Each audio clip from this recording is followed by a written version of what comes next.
Okay. Hello, friends. Check DM.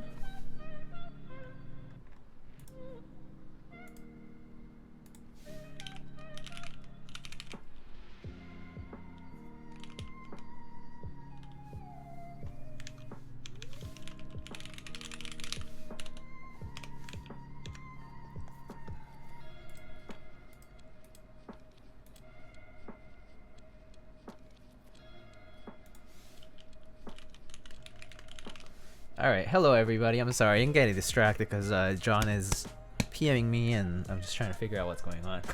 Apparently there's a Tiny Makes Things sale happening, but I don't know. I don't know what's going on. Gotta solve for... Huh.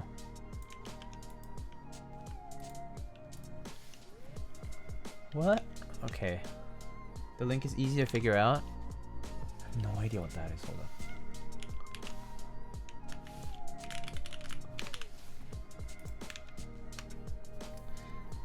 up. John delaying stream. John is totally delaying stream. No, I'm just kidding.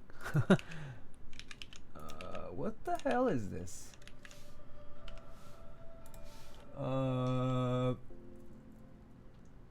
Peanut? What? Sponge? Oh!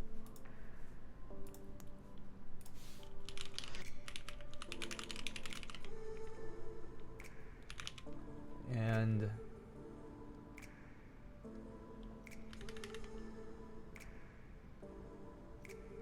ramen? Oh! Got it. Sorry, guys.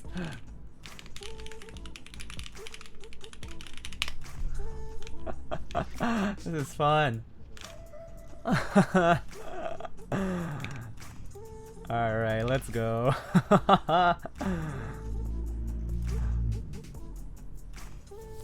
Okay, cool. I'm done. Ready. Since when do you have a 456 GT? Since a little bit ago. Alright, all good. Alright, so let's see who's here. One Drunk Man, hello. Salty Nutted, Razor Block, 10 Peaches, hello. Lana. I need to update the command. I haven't done that. Question. Thank you for confirming 1080p. Poner, thank you so much for the tier 1 sub for 11 months. You're almost at the new badge. Thank you. Dennis, Shilgam, Yelsu, John, Swider, Global Milky, hello. Bantozo, hello. Croissant, Naughty Kitty Light, ooh. Jeff Leopard, and then... Okay. Alright, check DM. Yeah, I know. I saw. I am about to. Jeff is the coolest. He followed me on IG. Oh, well, would you look at that. Alright, so hello everybody. I hope y'all have been doing well and y'all had a good weekend. I know I didn't stream over the weekend. I was just busy with stuff. Actually, why is my light kind of weak today? So let me turn up my light a little. Okay, I think that's better. Yeah, so I hope y'all had a good weekend and a good Monday to start the week. The music might be a little loud, so let me actually change it.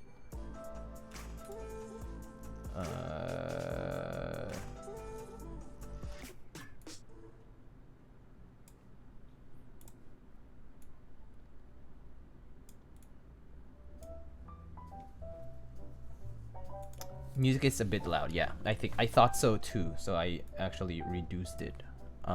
Yeah. Thanks for letting me know though. The underscore on my user keeps reminding me of Novel Keys. Novel Keys collab, that would be fun, huh? Alright, so let me update the command for today.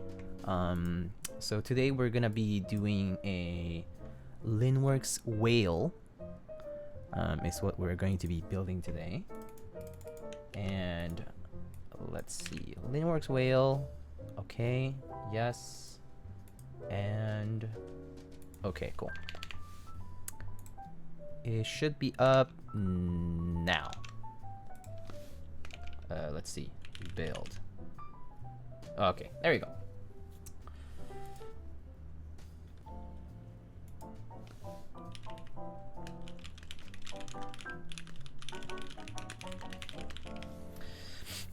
Alright, cool. So, anyway, hope y'all have had a good week. I mean, I guess a good Monday so far. Tuesday for some of y'all, I suppose. Yeah. Those things so nice. I love those things. I haven't used it actually in so long.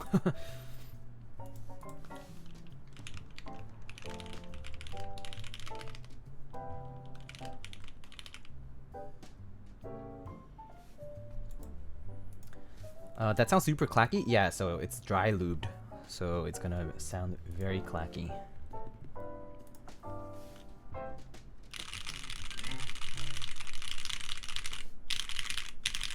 Client build so sag. Yeah. Alright, let's get started. So this is what we have for today. And I actually need to get some stuff.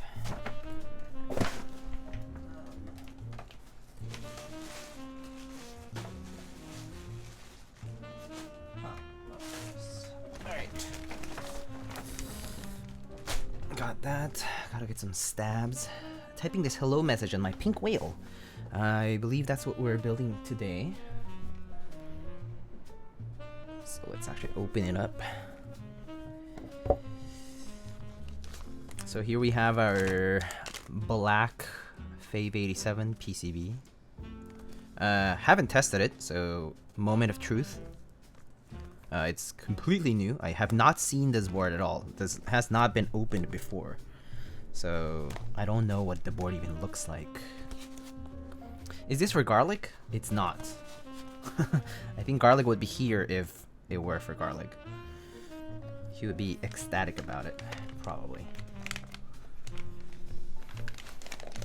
I'm gonna wail. Oh. Dry loop's low-key great. It's actually really refreshing. What's your favorite Tyler song? Not sure. JD looks like he's contemplating, like he's just chilling. JD? Okay, let me adjust JD.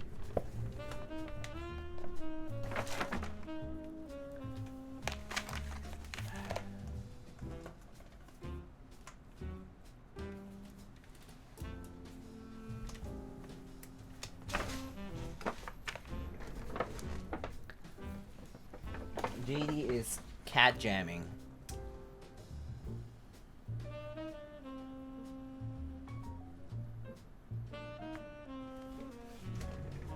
Gregory best set of the year. I haven't purchased it, but I probably will.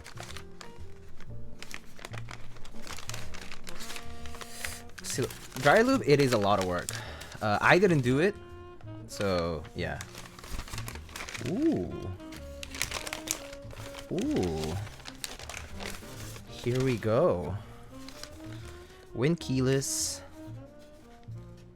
Lin Whale. Please QC? Okay, sure. Let's take a look at it. QC. So box is pretty solid. I mean, like, this is foam, a lot of foam in there, so this is kind of like a TX bag, so I think that's okay. So packaging is good. Let's see.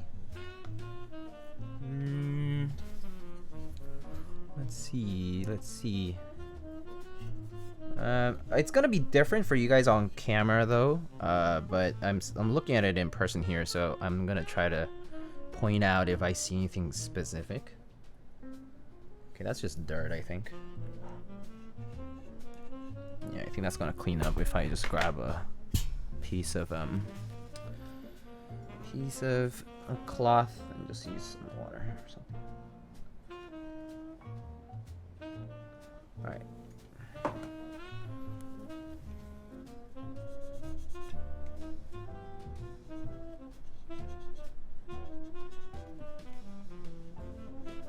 Okay, cool. Looks fine on the top, so let's check the bottom side. The top and bottom are not like the perfect match, but it's not off, actually. It's just mostly the reflection makes it more notable, but I don't think this is off. Let's see the bottom case. I'm already putting fingerprints on it, but bottom looks okay. 0924, I think that's September 24 for Lynn's anniversary. But bottom looks, I mean, yeah. I think you could see some streaking for sure. I don't see any splotching though. So, yeah, I don't see any splotching. So let's see. Like if you look super closely, let me see if I can manage to autofocus this or focus on this. Like if you look really closely, you might see a little bit of streaking at like, but I think this is like the nature of the aluminum piece, not the anodizing. I'm not sure. Like this is not. It doesn't look like there's any splotches or anything. So it's very smooth. The texture is super smooth. This is extremely smooth. So let's take a look at the sides.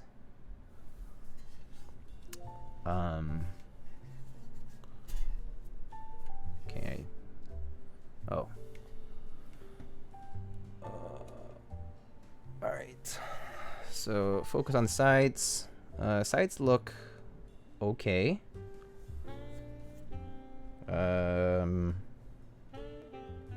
Yeah, it looks okay. It doesn't look different.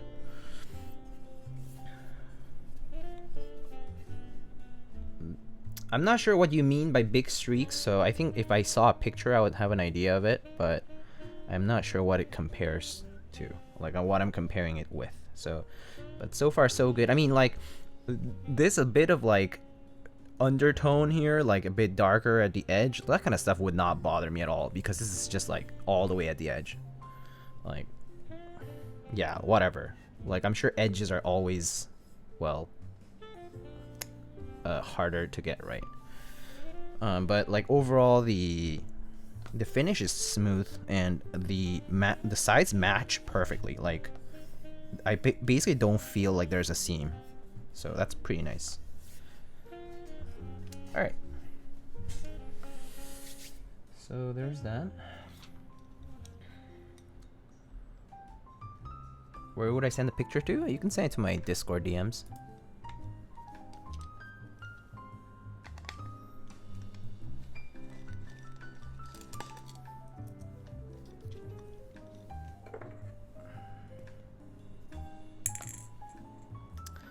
So for those who don't know, the Lin Whale, this one in pink, was run as a part of a special drop event this year, earlier this fall. And it's marked 0924 here because it's actually the date of Lin's anniversary, so the designer's anniversary, wedding anniversary. And they did a special pink whale event where they raffled 66 total I think 76 total units, I forget, but like, yeah, like 60 or 70 units of these pink whales. I believe half of them in they were like at a original 2014 group buy price, and half of them at more standard modern price, but even still I think slightly discounted. And then I think like 10 units were win key. And the rest were win keyless, I believe. But yeah, so it was a special raffle as part of a celebration event for Lynn. And there we had a very iconic, historic moment in keyboards where we got this. Nothing serious. Board is just a board by Kevin Lim of Linworks. This was said to appease the crowds who were clamoring and getting very excited. And he was like, guys, just have fun. This is just a keyboard. Words to live by indeed. Framed perfectly in the middle of this board. Imagine if this was engraved. Imagine if this was just engraved. Nothing serious, board is just a board. Just like that. Imagine the weight with the engraving. Anyway.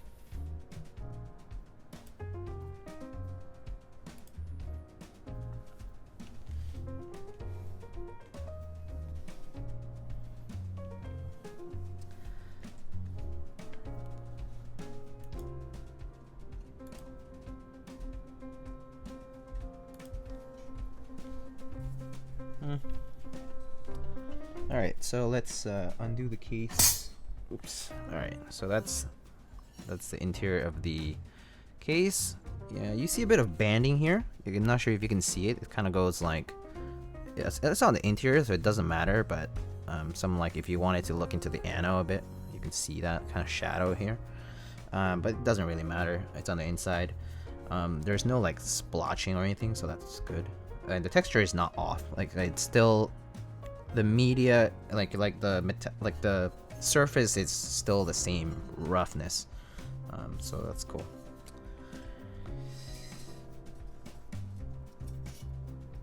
Which OTG boards do you own? Just this one, technically. Here's the plate. It's an aluminum plate, and let's see the top piece. And we have the Linwale top. We can zoom in a bit. Look at that engraving.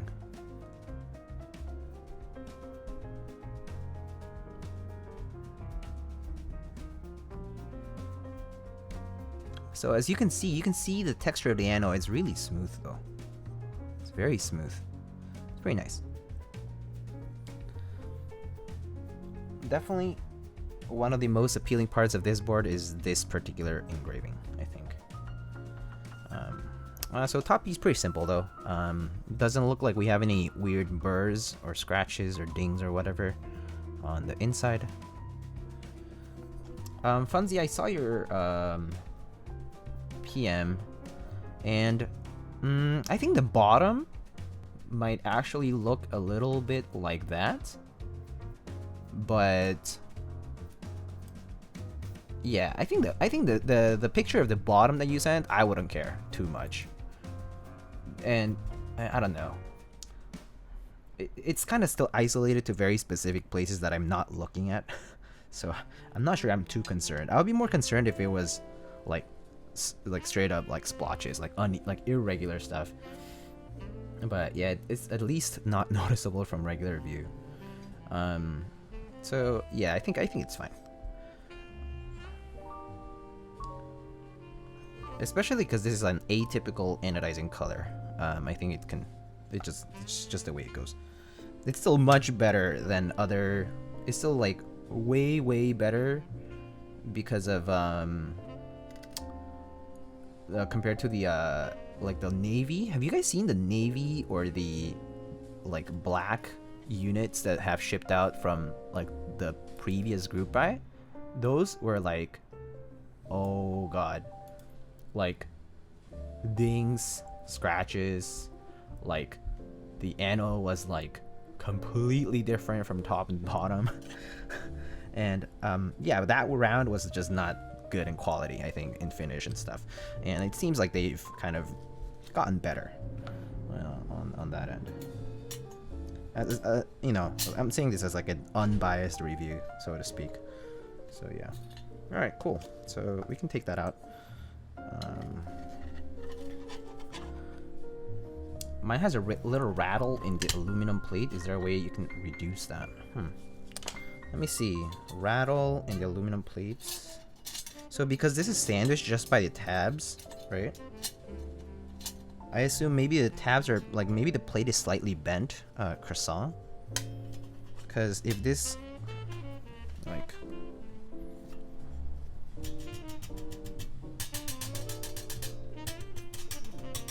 I think that, yeah, it's probably because there's just a teeny bit of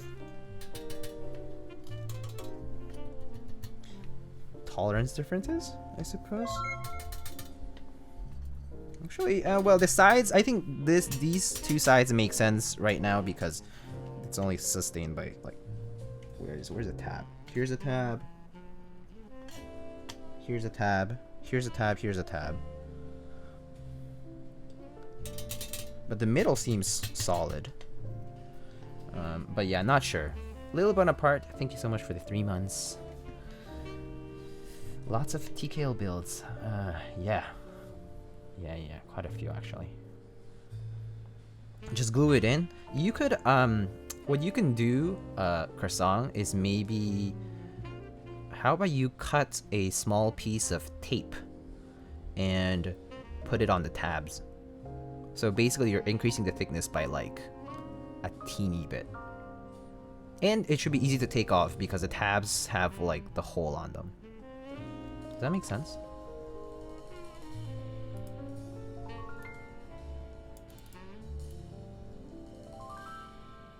The whale is sandwich mount? Yes, it is.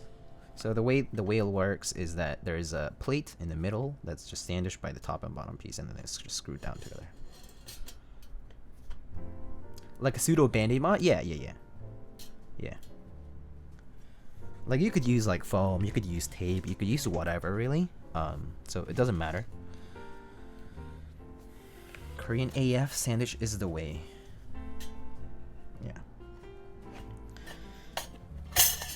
Anyway, gonna just take out the plate. Maybe I'll keep the top piece here. For now, I'm gonna take out the bottom piece out of the way. I'm actually gonna take this T out of the way as well.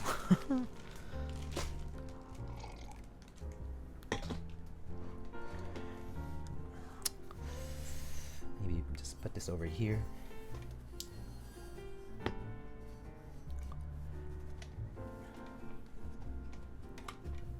Alright. So, that's the stuff in the box. Knob or no knob for Lin 75? No knob. Imagine using a knob. Couldn't be me.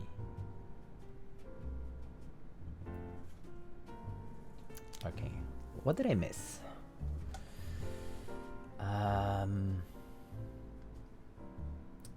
Mod pipe.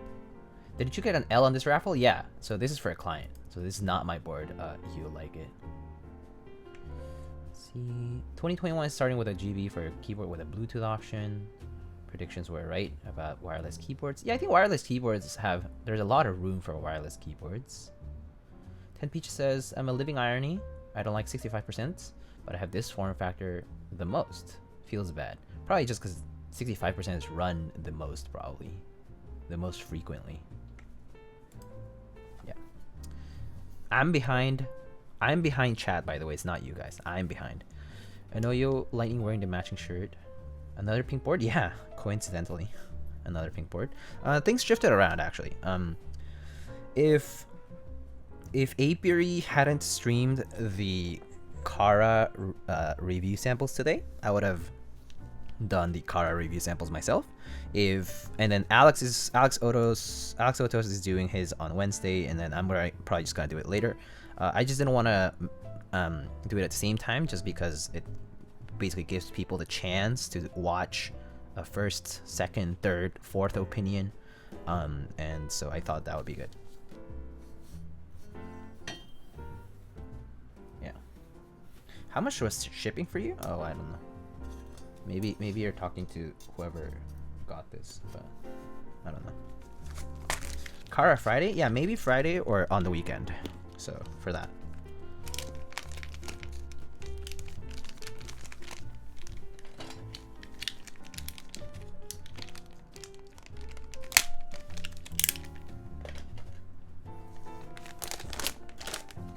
I love 60%, but HK's so difficult to get used to. It took me a while, yeah. And for Kara, I'm planning on doing... I found a bunch of switches I have. So I'm planning on putting like some Holy Pandas, some JWKs, we might put some cherries maybe, some silence, I don't know. We can try different switches that are like lubed already. So we're gonna do lubed switches because I think people already did stock builds. So actually, wait, I shouldn't cut these first. I should test it first. So that's my bad. I should test it first.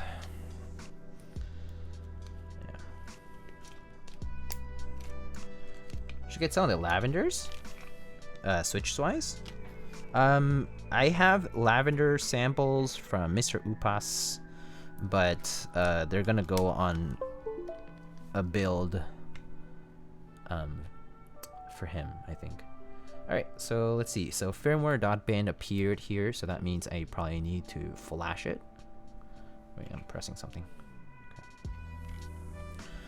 So the first step is to delete the firmware file on the inside of the board, like it's the CRP disabled drive, and then you open up the favetool folder where you have your latest version, and then in the firmware folder there is a file called fave underscore something like .bin file. Sometimes it's just fave underscore for the newest favetool, and for an older version it's going to be fave 87A or fave 87 or fave 87B, and so black will correspond to the B one, but in this case I think I'm going to try doing it on the most recent version, which is any board will work with the same firmware.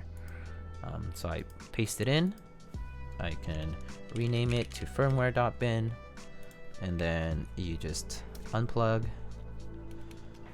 plug it back in, and then I'm gonna go to favetool. So I open up favetool, and let's see, favetool, client, and then open up favetool.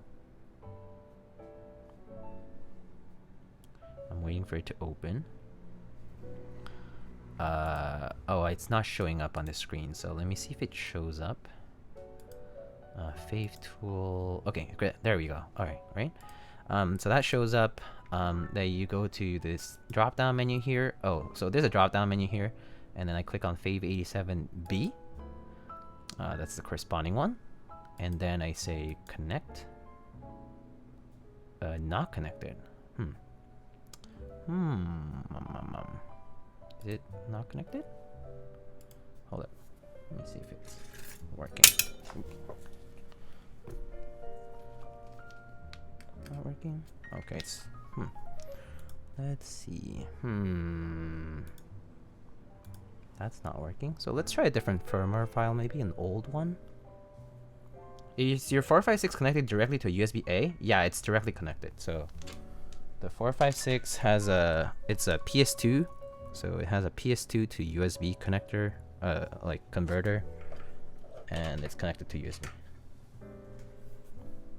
How about Holy Tigers?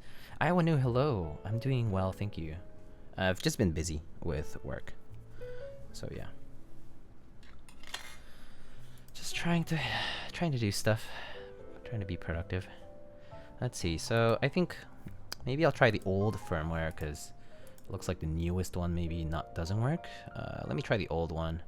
So the one from 2020 October. I'll try uploading that firmware maybe. So delete the firmware file and go to copy the Fave87B file over to the drive. Okay.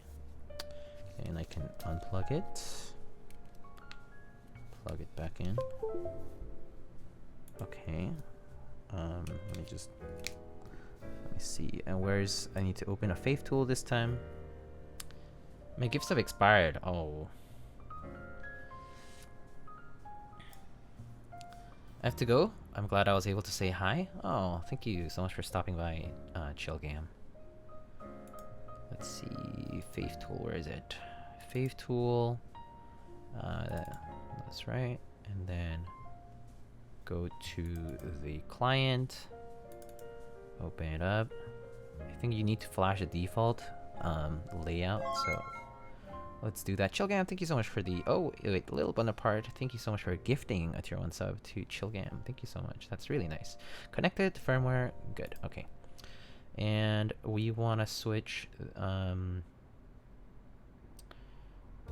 going to make some changes. I'm going to change the key mapping a bit.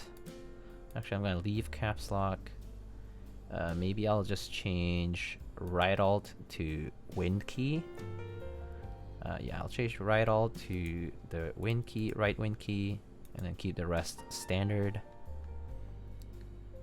Sorry, it's not showing up, right? Okay, hold up. How do I do this? Okay, so.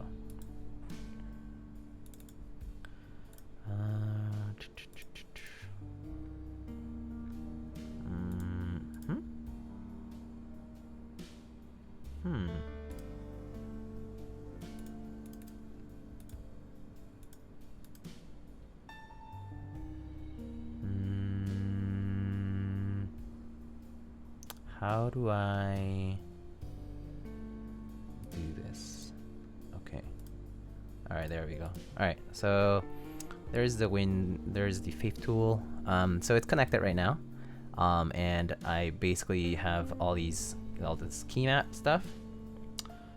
And then I just reprogrammed the right alt key for now. Everything's off, that's fine. And then device. Transfer config, so it says data downloading, and then okay, it says done, and then I can just close it, probably just replug it and see if it works. Okay, and then we can go to BBQ Kimchi. Thank you so much for the Prime Gaming sub. Thank you. Let's open up Switch Hitter, and oh, sorry. And it seems to... Why is this thing like not showing the like little blue things? It's like detecting it, but it's not like... Oh, okay, so it's working, but I don't know why it's like buggy on the visual side. Yeah, whatever.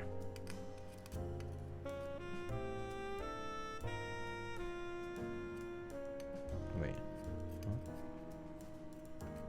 Huh? I think the debounce is off, maybe? Or is it just me? Huh.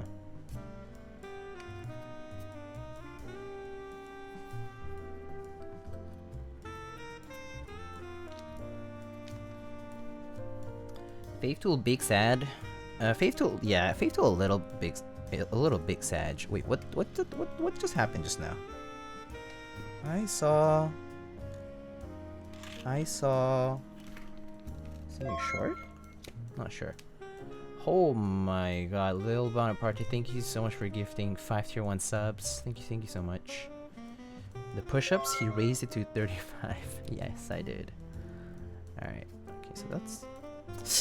Hold up, something's weird about this. Let me try something else. I have a feeling the newest beta is not working properly, but maybe the previous one does. Fave Tool kinda sag though. TBH. Fave Tool kinda sag.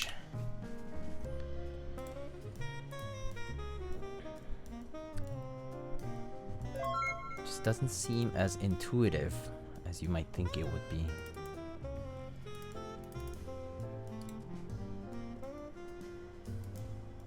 Did someone say push-ups? Wait, did someone redeem push-ups? Oh no, not yet. Not yet. Ha ha ha ha. You can't make me do push-ups if you... Oh, fuck.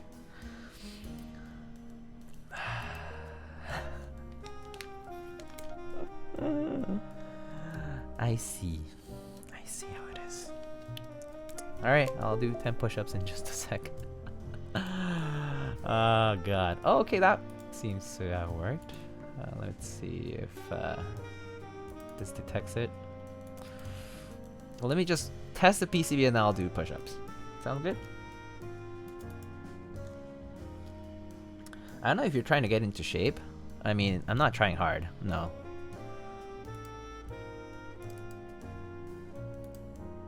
Like, am I actually trying hard? Probably not. No.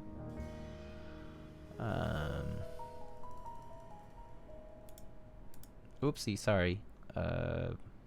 Picked the wrong thing. All right, there. Okay. And then Fave 87B connect. Oh, it connected. Made a little sound. Cool. All right. So this is the new tool, the new Fave tool. I can reprogram this to right. Where's the right Windows key? System media key. Macros. Special. Well, I guess left Windows, right Windows doesn't matter, actually. So I'll just program that to left Windows because it doesn't matter. The rest is fine. The rest is just default TKL stuff. We'll keep it that way for now. And then we can, and then you click on download is to basically put the info into the PCB. For some reason, it's download and not upload. So we just click on download, data downloading, and done. And it makes this weird sound. So yeah, and I'm gonna just plug it back in, and then just close that and test. Okay, this time it's actually working fine. All right, cool. So it works. All right, I think it works, but we'll finish testing the PCB in just a sec. I'll do the push-ups. Lower it to 10K.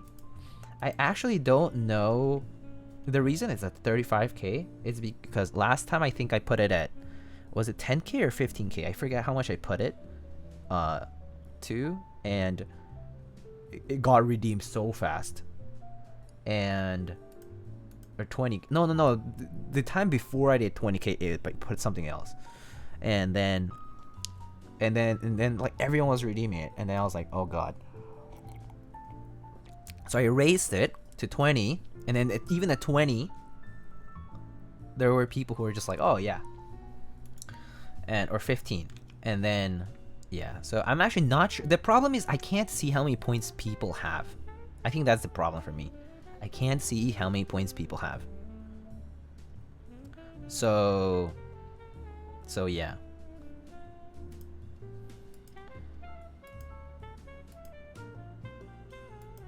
Looking to build my first keyboard and just miss you soldering the sockets? I never soldered any sockets today. I haven't even touched my soldering iron today. So if you're talking about Milmax sockets, perhaps? Milmax, if you're talking about Milmax sockets, go look for my Dolch Pack stream. I think I did some Milmax in that one. It should be on YouTube. Alright, so let's do this. Okay, here we go again. Sorry about the cable here. And this is just getting in the way. And where's my webcam view? Okay. Is there any hot swap you can solder? It has to have the footprint. The PC, you have to have, like, the PCB has to have the pads for you to solder it onto.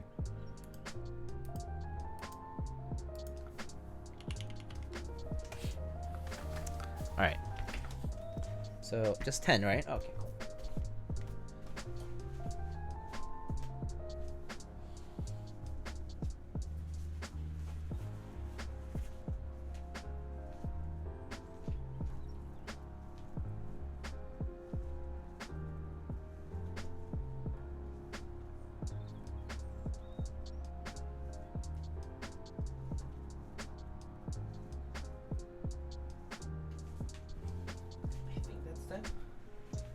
Did I miscount? I actually didn't even count. I think that was 10 though. Easy peasy lemon squeezy.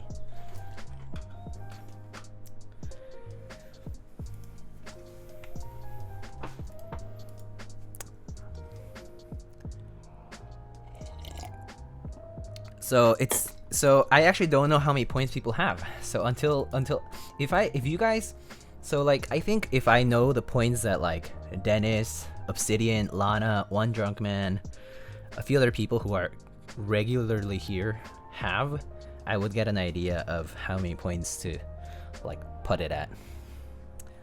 So, because it would be better if 675, but I think King Friday, I think you're new. You followed me 2 minutes ago. I have 2,000 points. Okay, so maybe 21.7. Okay, so actually 20k is not a bad place to put it at. 20k or 25k, something like that.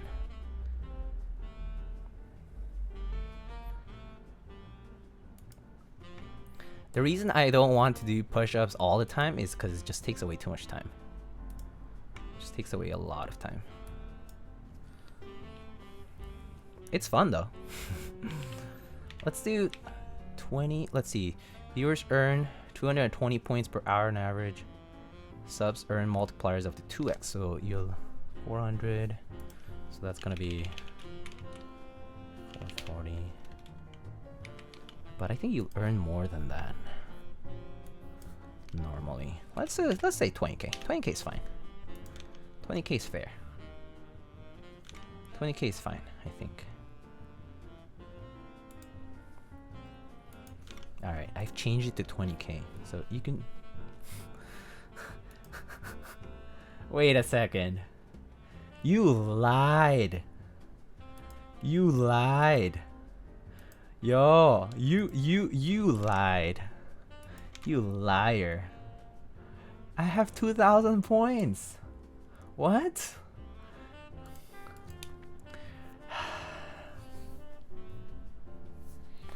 F. Alright. But is that a cell ribbon cap above the nav cluster? Yes, it is, John.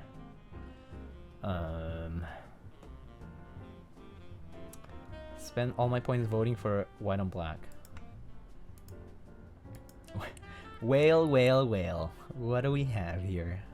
Watch him refund? No, I'm not gonna refund. I'm gonna do the push-ups. I said I would do it, so I'm gonna do it. Alright. Let's do the remaining 20 push-ups of the stream.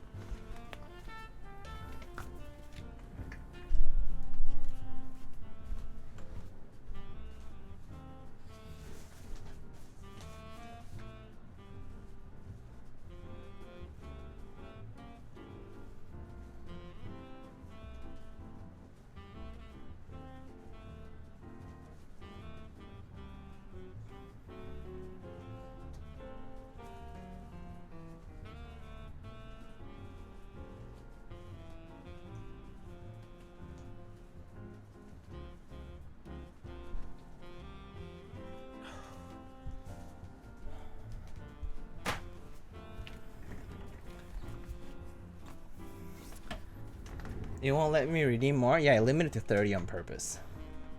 You cheaters. You put a cooldown. I think it's okay to do 30 push-ups, but you know, it just takes away a lot of time, so that's why I limit it. All right, I took your points away, you cheaters. You liars. Now I only have 5k points left. Okay. Alright, so where were we? Can we do some betting of points? I actually don't know how to use the betting feature yet.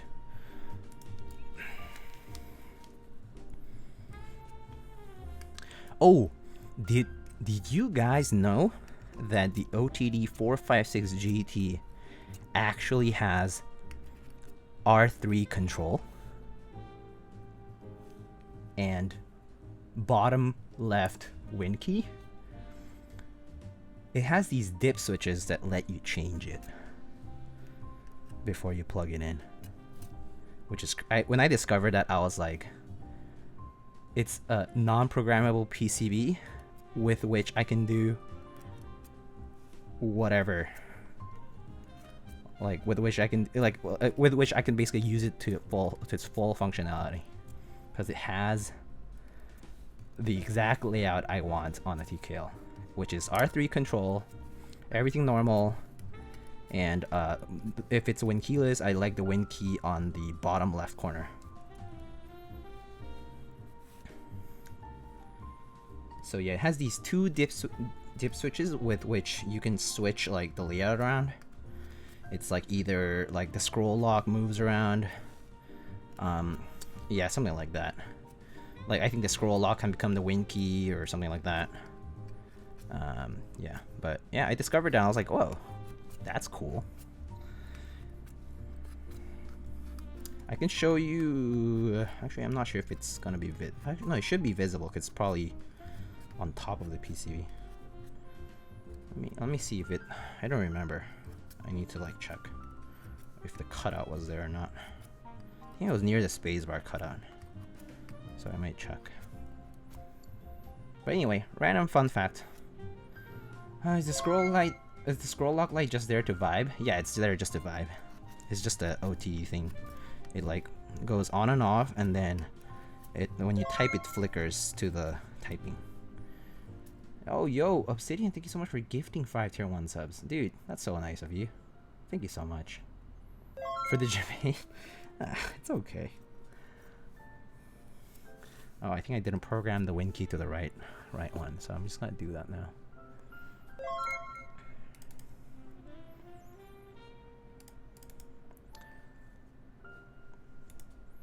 You're gonna hear that weird car sound thing.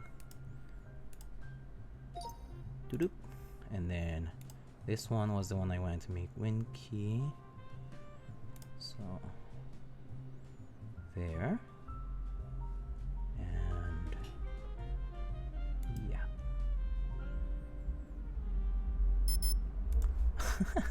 So fun. Alright, and then I think it's this one. Alright, perfect. Should work now. Alright, cool. Good to go.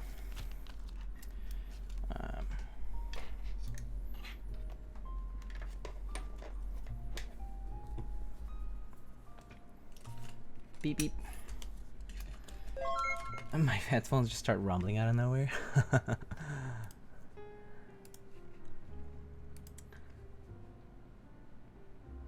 The cell caps are actually really cool. Gotta add that to a list of caps I want to get. John, I actually ran the group buy for the Sewell caps.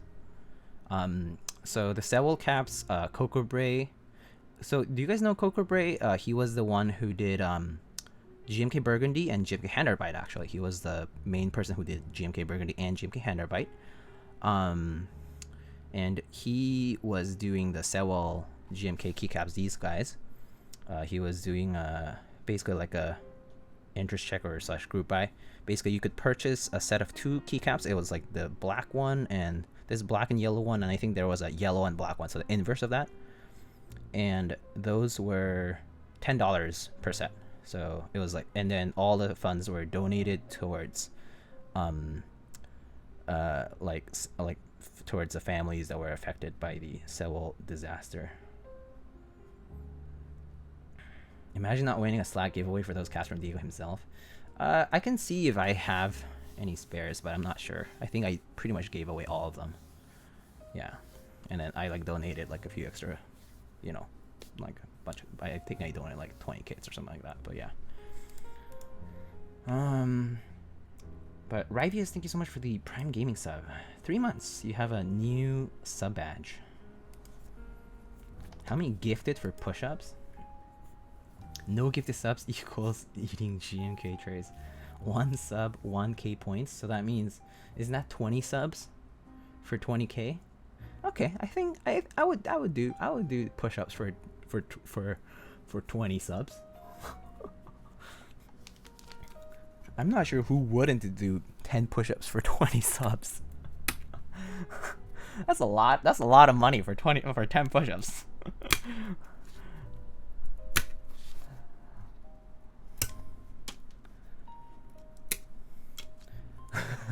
Oh, well, technically for me it's like $50, right? Because $100 and then Twitch takes out half. So technically you are out 100, but I'm out 50. I mean, like, I'm in 50. So yeah, that's the thing about subs.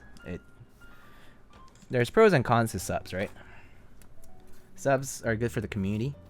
Subs are good for to provide, like, you know, emotes and the benefits and all that stuff, but not good if you're thinking about, like, if you want to, like, support your content creator, like your favorite content creator, like, monetarily, then donations are the better way. Even though, like, for donations there's PayPal fees, it's still it's better to have a 3% off fees than half 50%. So yeah, subs good for possible Twitch partner. That's true. I do need to apply again at some point late.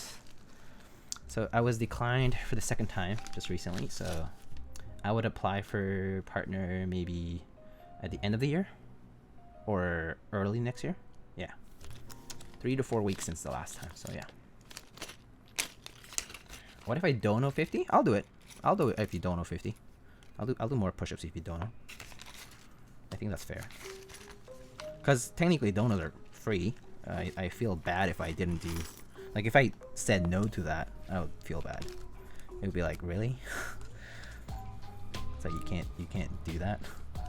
Has the table arrived yet? No, the table arrives in late January. Actually, well, it'll ship on late like on the 20th of January or something like that. So it would arrive here probably like late January, like end of January. So yeah, no table until end of January, which means I'll probably have it set up by like first week of February maybe, because it would take me at least a full day to set it up. I need to reorganize my room. I need to throw away a bunch of stuff.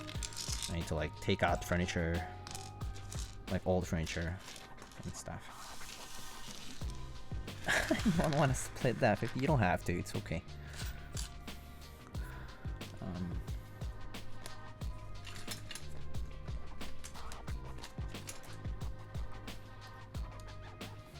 All right. So let's lube these guys. So we're gonna use Durock staffs today. Oh, switches, I forgot. But their switches are Gat inks. So we're gonna be using those later.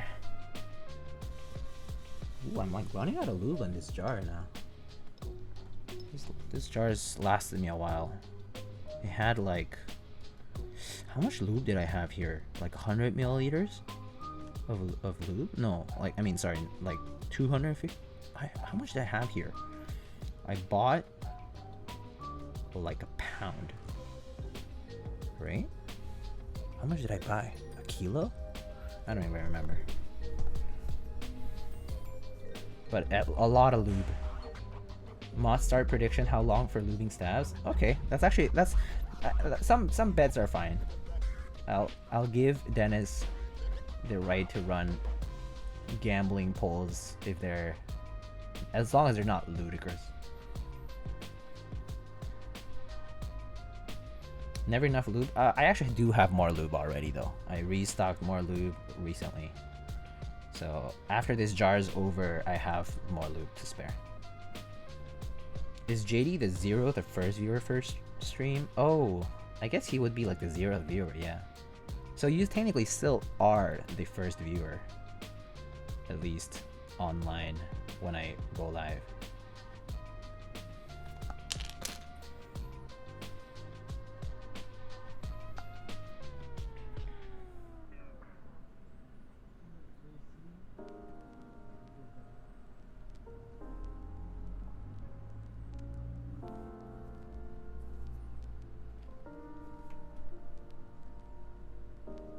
Gambling polls. Honestly, that whole like betting thing is kind of interesting. The mechanic. I remember, I think, was it Soren who said like he's not allowed to sub because of laws of like his country? Yeah, pretty iffy. I mean, some places like straight up don't allow any form of betting. or gambling. So I think even those points would count as betting, which I think, yeah, I think Soren said you could put him in like actual legal trouble. It's pretty interesting how that differs per country, even per state, I guess. It's like giveaways and raffles. I mean, doing like money for a prize, I think is considered gambling, right? So you can't do that. Like you have to do giveaways without any monetary value associated with it, because it's illegal in some states. Yeah, it's interesting.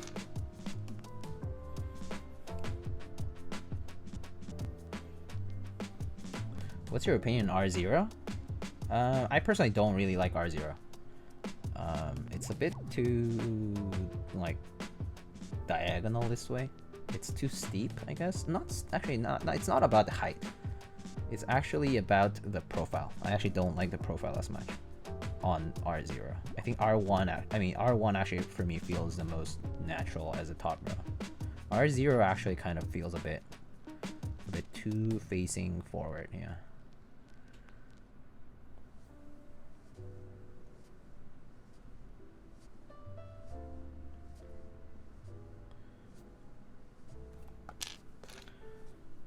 But I like R5. R5 I think looks great, feels fine. Like it doesn't bother me because I don't.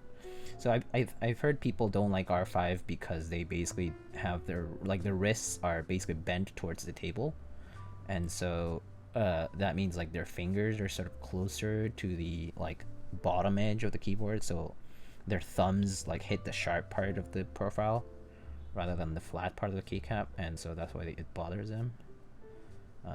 When I heard that, I was like, oh, okay, I guess that makes sense if your typing posture is like that. Yeah. But that's what I've heard anyway. About, like, from people who actually say, like, I don't like R5, and it's like an ergonomic sort of reason. Or it's actually not even ergonomics, it's actually like their posture. Like, technically, if it's ergonomic, they would have to have proper posture, which is wrists floating parallel to the desk. People that don't like R5 are just weak. I mean, I don't think that way, but I do think, I really do think that the full sculpted cherry profile looks pretty cool. But R0 is actually not as common. Like, R0 is actually an anomaly compared to R5. R5 was actually in, like, modern cherry keyboards for like a long time, whereas R0 is actually only restricted to certain keyboards, and there's very, very few of them. R0 is actually not in so many cherry boards. It's always been R1, 1, 2, 3, 4, 5. So yeah. R0 feels more like a novelty than R5. I'm glad to see some R0. I'm glad to see some R5 getting some exposure recently. I'm pretty curious about R0. Yeah, I think GMK ASCII and GMK TA90 have R0. I think, oh yeah, Carbon R2 also has R0. GMK Carbon Round 2. Right? I think that was right. You gonna go for the alpha keycap scrap bag? Probably not, no. I'm kind of done with blind bag stuff. Like, it's just, I don't want to risk it. It's just too much money to risk for something that I probably won't like, or like I won't, like, you know, like good chances that it's not the colorway I don't want, like I want. So yeah, blind bag's just not for me really. Like I've kind of hated the concept of blind bag because it's like I'm already paying like almost $100 and I can't choose what I want. It's just like no thanks. It's just too much money. If it costs $35, maybe even $50, I'll be okay with blind bag. But like $100 or like $80 for blind bag, no way. It's just too much money. What's R0 and R5? Oh, so if you look up cherry profile, it's a sculpted profile. Why don't you look up?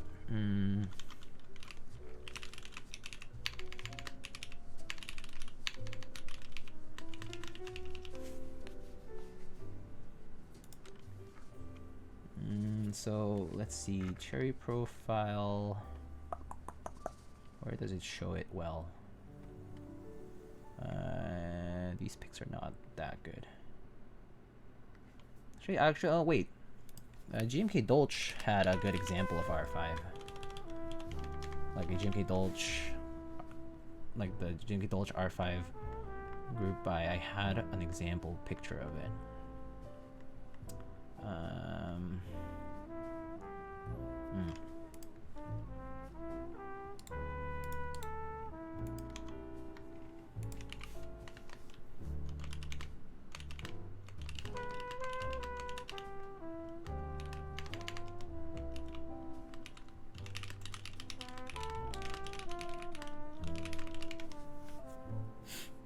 Yeah, so I just put it in chat.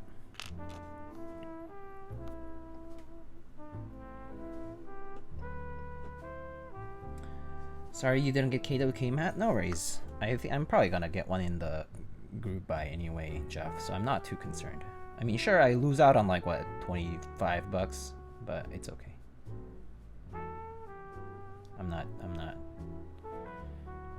Blind bags are how to make people join a raffle without running a raffle? Yeah, pretty much. Yeah, I'm really not subscribed to the idea of blind bags though. Like, this is why, like, nightcap sales for me, unless I pretty much like at least basically over, like, the simple majority at least of the keycaps in that sale, like, yeah, from across all of the sculpts, I pretty much don't enter. It's just too risky. Chances that I'm not gonna like it, it's like very high. Like, I just not worth it. It's not worth the trouble. Trading sucks too. For artisans, like, trading sucks.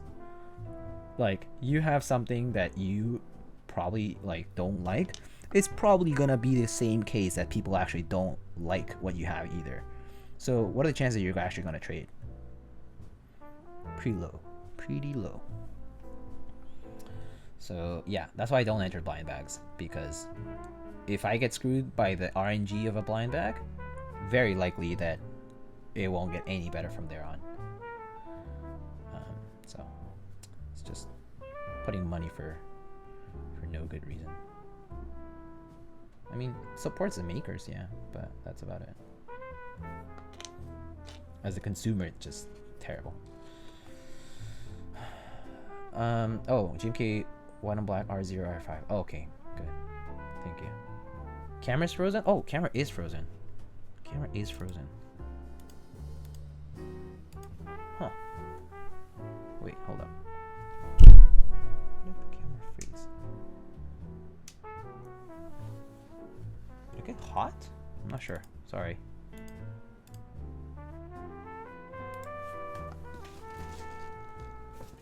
I must have touched something. Hold up.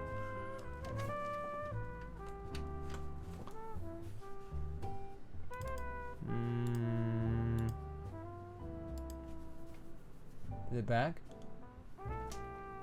Okay, I think it's back. Yeah.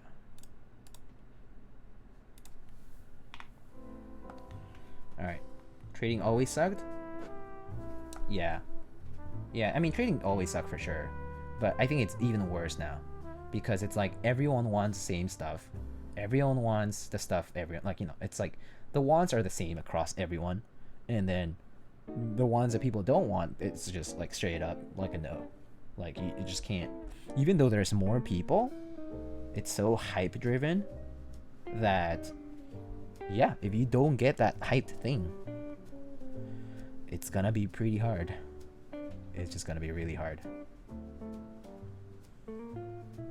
That's just how it goes in trading now.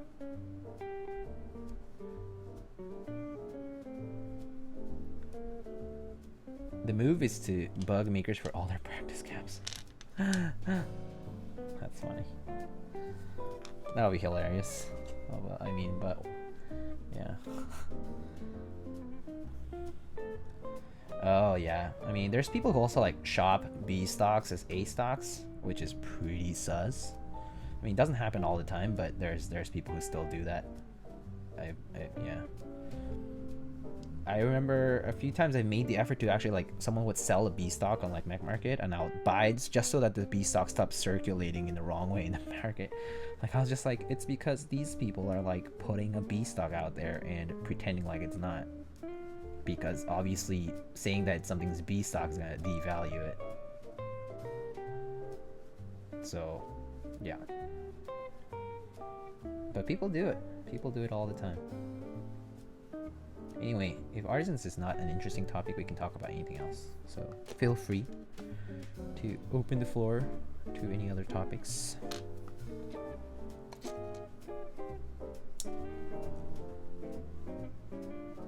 I know that artisans are niche. And probably boring for a lot of people. They're interesting to see, but that's about it.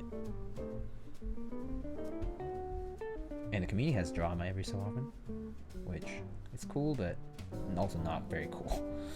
Like, the past week was not cool, in a way.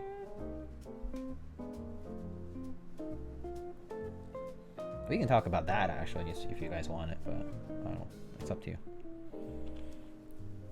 Artisans are always the best thing to talk about. Have you seen the F284 by Geon? Yeah, I've seen the renders. Have you typed on the FR4 plate? Yeah, I have. FR4 plate is kind of like... It can be about as flexible as... Maybe a little more rigid than polycarb, but it's pretty flexible still. It's more flexible than like aluminum, I think. Good luck with build. Good night. Okay, good night, One Drunk Man. Yo, Garlic, thank you so much for the tier 1. Just so you know, Garlic, this is not my build. Like, this is not my keyboard. It's not my keyboard. This is somebody else's keyboard, which is kind of funny, right? Like, timing wise, it's funny. I'm gonna join a private group buy for a newly open sourced queue. Been asking the runner to do half plate. Hopefully the typing experience will be less harsh. Half plate is a sandwich mount though, right? So okay. Cool. Yeah, hopefully it will be less harsh. Probably, yeah, I mean, half plate and full plate's a very big difference. So yeah. Also the material would matter a lot. Temp peaches. So I would pick a material that's already flexible. 4-month streak, indeed. Has it been 4 months since you first came to the stream, or has it been 4 months since you... I mean, it's obviously been 4 months since you subbed, but has it been 4 months since you first came here? Actually, I'm not sure when you followed. I could click and check, but my hands are busy, so... Thoughts on the series fulfillment sale? There are some good colorways. There's like 14 colorways. It's like over a dozen, so quite a lot of options for everyone. So I think it's great. Fulfillment sales are great for people who never had the sculpt or just wanted something simple. It's great for people like that, and so yeah, I think it's great that they're doing it. I mean, good for them. They're gonna make a lot of bank. They're gonna work really hard to do a lot of QC, to make a lot of caps, and yeah, it's really nice. I like the black and white one that was on the top row and the gray one that was on the top row. I also like the Olivia looking one on the bottom. Have you heard of the Skeleton 60 by Oko? Yeah, I saw the render. I saw the pictures today. It was like a top mount that kind of looked a bit thick, and it was like $380 or something, and plus shipping and fees. Looked interesting. I mean, it's just it looked pretty standard top mount with those side brass or is it acrylic or polycarb pieces to basically have like RGB diffusion. It looked pretty interesting. I mean, it looked pretty standard 60 top mount, which is pretty nice, because I mean, it's actually like, if you think about it, there actually aren't that many 60% group buys. They're becoming a bit more popular nowadays, but it's still, compared to 65s, it's still not much. As much. As many. Gosh, English so hard. For 4 months since I figured you were worth. Wow. So I'm like an investment to you. Is that what it is? It's like, oh yeah, this guy's worth some bucks. Psh, worth a few minutes of mine.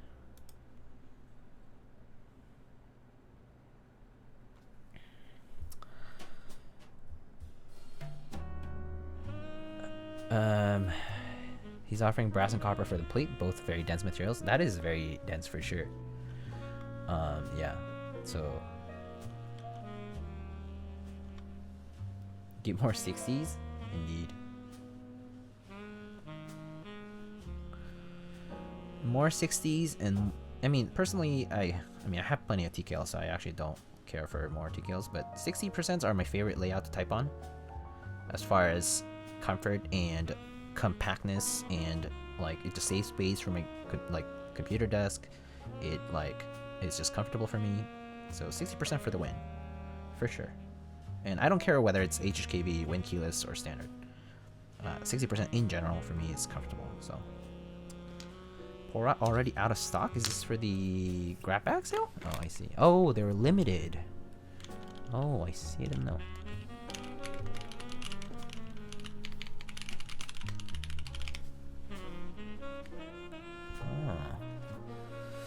But what's my favorite breakfast skillet though, Jeff? I mean, probably like a bunch of like, I don't know. What would I like on the breakfast skillet? Probably like hash browns, right? Like potatoes, a bunch of eggs, maybe like cheese, bacon, salsa, green salsa, and like kind of like huevos rancheros, like, you know, like huevos rancheros, right? Kind of like that. If I had like chicharron, I would add some in there. Yeah, something like that. Or would be my ideal breakfast skillet.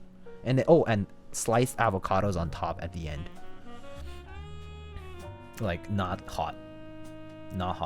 Ooh, chorizo. Yes, chorizo would be ideal. But chorizo is also like, it can be expensive to get. But chorizo is good. Yeah. I actually do like chorizo in the breakfast skillet more than bacon. But if I go to a diner, right? I love getting a plate of like crispy bacon. I love getting a plate of crispy, well done bacon. So good. Thick cuts are also very good. Thin cuts are fine. Crispy, you know, like it's all good stuff. I mean, bacon's great. Can't say no to bacon. Sorry for the vegetarians or vegans out there. I used to be vegan, so like I have no excuse. But yeah, I mean, I love bacon. Bacon's just gorditas de chorizo. Ooh, my friend. Yo, review for the tube. Holy crap, dude! It's been forever. How are you doing? I hope you've been well. It's been a while. HPKB, hello.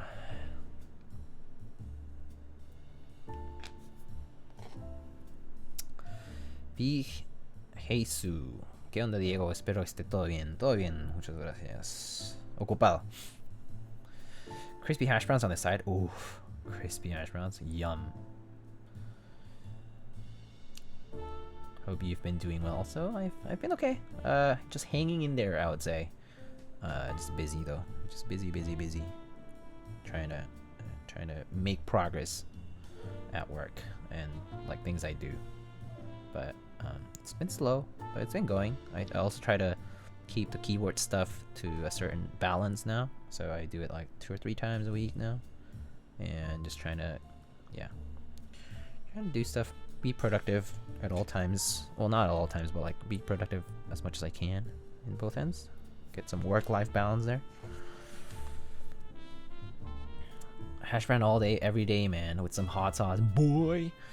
With some tapatio. Tapatio is good, yeah, but I prefer like regular like Mexican salsa, dude. Like a little hot, like green salsa is delicious. Like jalapeno salsa, or like chipotle salsa. Not like chipotle, not like the restaurant chipotle, but like like the chili stuff. That Rama M10 looks nice. As of today, I don't have my Rama M6. I actually decided to sell my Rama M6 today,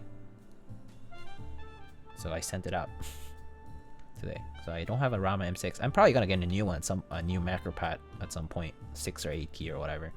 But I like the M10, so that's why I decided to sell it. I was like, oh, someone wanted it really badly, and I was like, okay.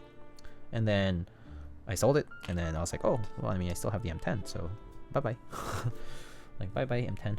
I mean, M6. Goodbye. M10, back to the table. Yeah, it is a client build, though, today. I went in on the CU7. What's CU7? What's that sauce? It's like basically jalapeno puree. I love that. It's not like green sauce. It's basically jalapeno puree, right? I mean, it's basically based on. It's like tomatillo and like jalapeno and stuff. But I mean, I know what you mean. I think I know what you mean, Changasars. I mean, hot sauce, dude. Hot sauce. Oh, so good. Legit salsa is goat. I prefer Cholula over Tapatio. I actually, yeah, I think Tapatio has like too much vinegar flavor. It's like very vinegary, very acidic. Yeah, it's very acidic, I feel. Which is kind of like okay at first, and then it's like intolerable later on. I'm not as huge on it for that reason, I think. Doesn't have as much flavor. It just has a lot of acidity to it. Cholula is one of the best for eggs in particular. Yeah, I do agree. Let's see, this caps unlock CU7. Does this have a knob? Bet it had to have a knob. But I actually think macro pad with a knob way more useful than keyboard with a knob. Why? Because keyboard with a knob, if you put, I actually don't like most keyboards that have the knob on the right side. Why? Because you have to take your hands off the mouse to use it, or off the arrow keys, or off whatever else. I much prefer the idea of having a knob on the left side. Especially if I'm a righty and I use a mouse on the right side of the keyboard, or like, you know, on the right side in general. I think knob should be on the other side. GG Diego hating SAT75, even though I'm gonna build a SAT75 like maybe next stream. Yeah, so I like pre-announce this now, but good chances I'll be building a SAT75 on the next stream.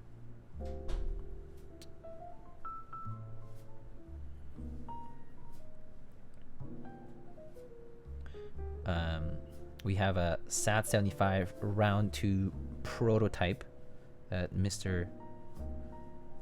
Upas sent, along with some of those lavender switches, and so I'll be building that next stream most likely. Well, you doing the V2 SAT? It's a V2 SAT, yes. It's gonna be the V2 SAT 75. Next stream will be a knob, not that bad. I actually think knobs can be useful. It's just position of the knob and functionality of the knob are important. I personally don't think they belong on a keyboard. I think they belong on a macro pad, or like a different accessory, basically. It's just specifically the position of like the current trend in keyboards with knobs that I'm not subscribed to, because I don't think I get utility from it. Like I thought about it. I was like, okay, let's see, what softwares do I use and where could I be using a knob? Like where exactly could I be using a knob? And anywhere where I could see myself using it, I need the mouse free. Like I need the mouse in one hand. So like if I'm doing like Photoshop or like Lightroom, I mean not Lightroom at this point, I guess for me it's Capture One and like Affinity Photo, then I'm gonna be using my mouse for the cursor and maybe the knob for scrolling or whatever. And same thing for volume. I actually control, I mean, like my M10 is here, and I put all my media keys here because it's much easier. Why not grab the mouse and turn the knob at the same time? Well, I mean, like, you mean like putting my mouse here and then like turning the knob with my index finger or something? See how uncomfortable that is? But that's why I think macro pads with knobs probably a better idea. Frank's hot sauce is the best. Has a classic taste that goes perfect with wings and fries.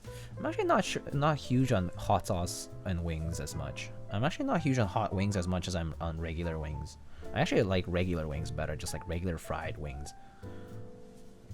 Or like on a more like sweet or like different sauce, not hot sauce, not like I actually don't like buffalo wings. Buffalo wings is just not my thing. It's like an American thing for me, and it's just like kind of like not for me. Okay, I tasted it. I've tried it many times. I tried to like it, and I never did. Never ended up really liking it. Anyway, how do you grow your Twitch channel? Well, you recommend someone who's trying to look for customers. The way I grew it was by not caring that it was growing or not, and I just streamed because I like to, and eventually I was around 10 viewers, 15 viewers, 30 viewers for like 2 years. So if you want to put your name out there though, I mean, just put it out there, like post that you're streaming and just say, hey, like I'm doing this, you know, stop by. And like, yeah, you don't have to expect people to stop by, but at some point someone will notice, you know, like someone will go on like Makers and Crafting or Just Chatting or whatever you're doing, right? And they'll be like, oh, this is like a keyboard dude, you know, like there's not that many keyboard people. I mean, there are keyboard people, but it's not like a huge number of like people who are doing keyboard stuff and streaming and all that, right? So eventually they're gonna notice you at some point. So yeah, just do it because you like it. Don't try to impress anyone. That's just how simple it is. Like streaming should not be, it's not about a grind, right? Like it's not, you're not trying to grind to a goal. Like Twitch puts goals and numbers for you to grind towards, but it's not like a healthy way to see it. Like that's just not the way you grow a community. A lot of Discord servers you can link to yourself to. Yeah. Skog knob, aesthetically pleasing, still bad placement. Skog knob still not great placement position wise. Just right in the middle of the arrow and nav cluster area. It's like, when do I ever use that portion of the keyboard? Like I'm on the arrow, either I'm on the arrow keys or on the nav cluster. And if I'm on the knob, like what am I going to be doing at the same time? Like what am I using the knob for is the question. That's the thing. People say like, oh, knob aesthetically pleasing, but what's the function of it? If the functionality starts failing for me, I don't care for it. I mean, sure, SAT75 knobs look cool and all that, but yeah, just it fails in function for me, at least, like in a much more pragmatic sense. Just like controlling volume.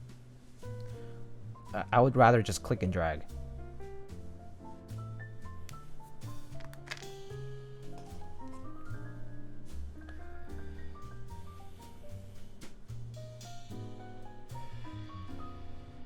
But again, even if I use, so like you see this knob here is on my left side, and I actually like it because it's right here. I can be doing my mouse things and I can still like control the volume.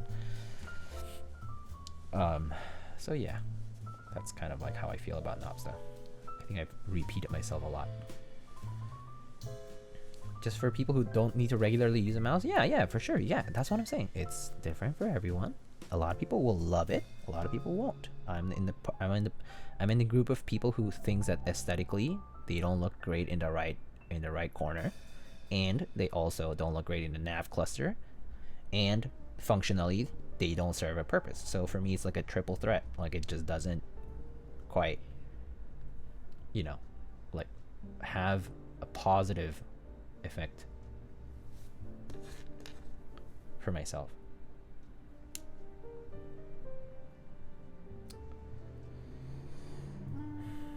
Diego let go of the mouse, JK. I have let go of the mouse.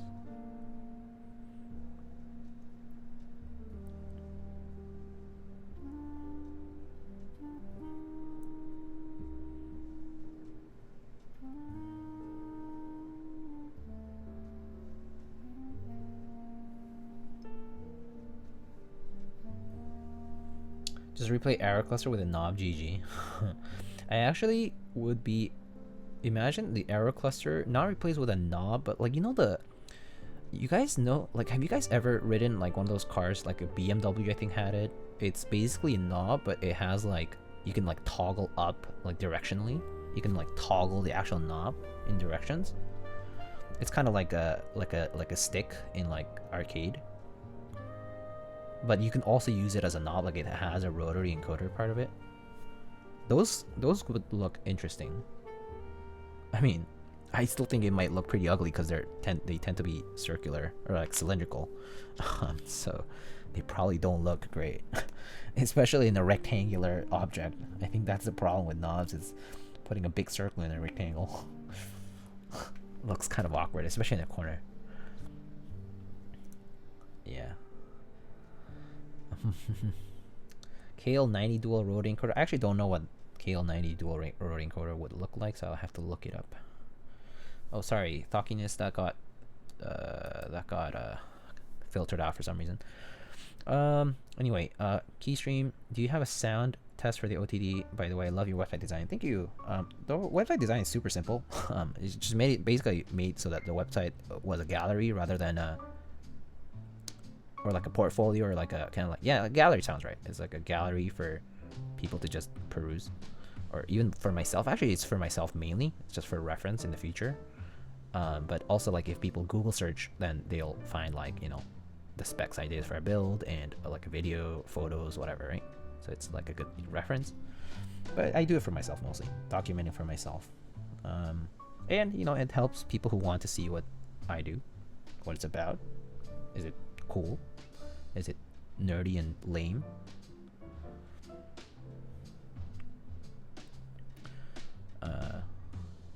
That thing in the arrow cluster, yeah, I'm not sure. Yeah, round thing in the corner, not great. Don't think it's a great look. Anyway, I don't have a sound test for this to answer that question, Keystream. Sorry, I like totally drifted. Don't have a sound test right now. I haven't had time to record anything. I pretty much put my own personal builds last for everything, unless there's a very strong want to do it. I mean, I have actually a very strong want to do my builds all the time, as soon as I get it. In fact, I want to build it, but I don't do it because I have other people's stuff, and I feel bad if I do my own and then like tell them like, oh, like your stuff is coming soon. Yeah, so I put my stuff last. So yeah, eventually I'll put something up for this board. I've never heard of dry lubing. Can you explain? Yeah, sure. You can think of it like it's like lubricant that you attach. I mean, not attach. You like apply to the surface you want to put it on. Normally, it's like in the case of like the RO59 one, it's actually just like PTFE mixed into like a concentration of like a certain dilution of water. So it's like a concentrate diluted in water, like in a certain ratio, and you basically just wet the surface you're like putting it on, and you just like hang it and let it dry. And as it dries, that PTFE binds to the surface that you applied it to, and basically forms a very thin layer of essentially that PTFE, or like plastic, or like, you know, like it forms a very thin film of that lubricant. And so basically, in the case of, because that layer is so thin, people recommend that you do multiple passes. So actually doing one of these like keyboards worth of like, you know, like these switches for like a full board, and you do like 3 or 4 layers, it takes like a whole day if you like just like air dry.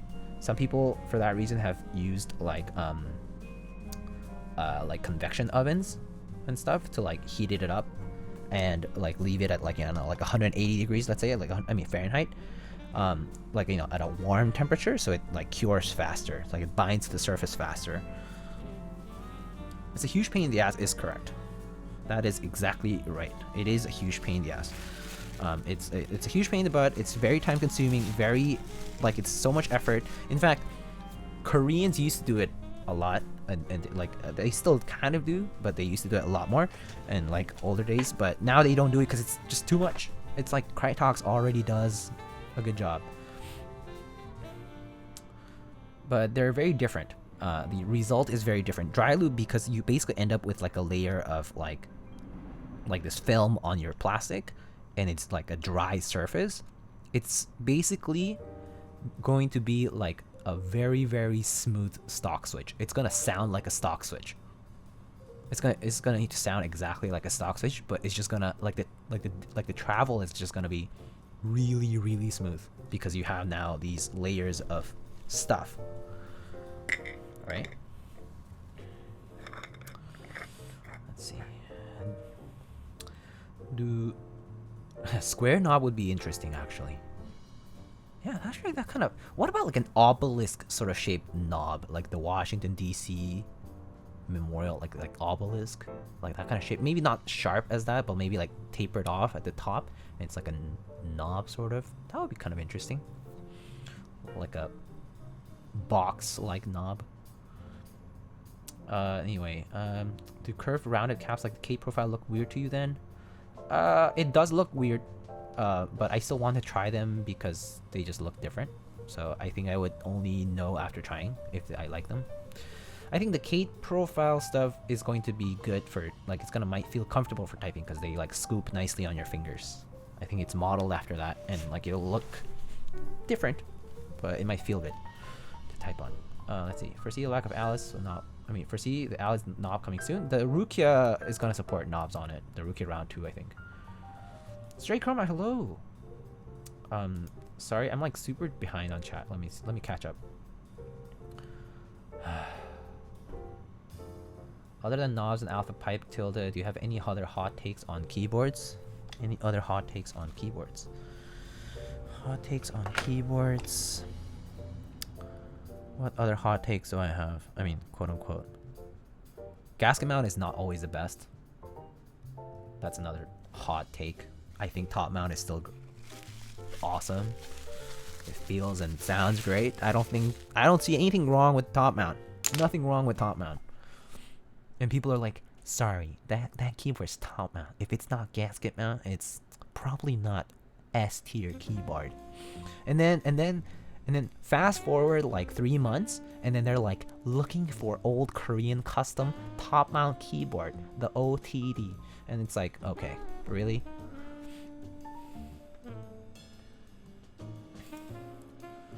Anyway,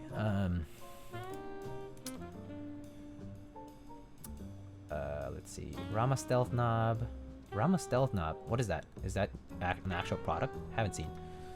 What results does dry lubing yield compared to regular thin and thick lube? So the regular Krytox lube that we use is like wet lube. So you actually can feel the Krytox when you're like in the switch travel. So you actually have like some sort of like fluid in it. Yeah. The plate showing through is nice, yeah. Foam is a crutch. Foam is a crutch. Yeah, that's another take I have. Foam is, it's not a, yeah, it's a crutch, yeah. So it's an accessory. It's not it shouldn't be a necessity though. Foam. Top mount and burger mount. Yeah. Team tray mount. Tray mount is actually, I actually have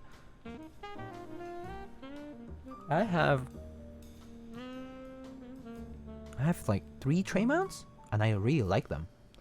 So yeah, you can choose the right, like, I have 3 tray mounts and I put half plate builds on them because they're like harsh to type on, right? If you put like a full plate, because there's like standoffs in the middle, right? So I put a half plate on it. So now the middle has a lot more give, right? And it's just like the mods are a bit stiffer, but you actually don't use the mods that much. So yeah. So half plate is the way to go on a tray mount, let's say, for me, because that feels nice. Yeah. A small donut mount. looking for the whole top mount. Yeah, yeah, but people are like that. I mean, everyone goes through these cycles where they want this thing and they think like it's the trend, the hot trend in the community, and they realize maybe it's just not what they thought it was, and they get hyped over something else and they move on to that, and you know, it's just a vicious cycle of that. So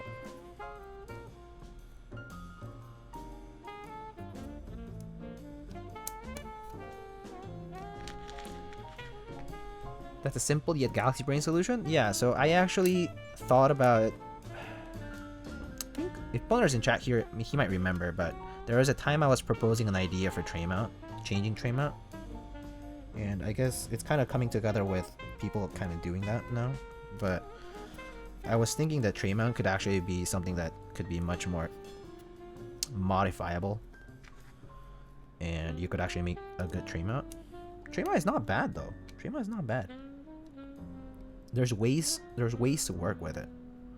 But it's great because it's the convenience of tray mount is huge in that you can just change builds super easily. Like, you take off like 7 keycaps, you take off the screws, and you whoop, just comes out. Right? How's the anno on the whale? It turned out good. I'm so hyped for maglev mount. I'm not sure about that yet, personally. Would have to see it in person.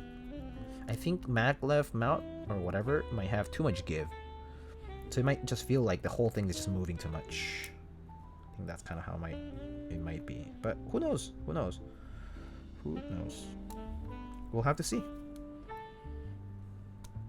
Still, healthy amount of skepticism just based on me not being sure what it's gonna be like. Because magnets are not that strong.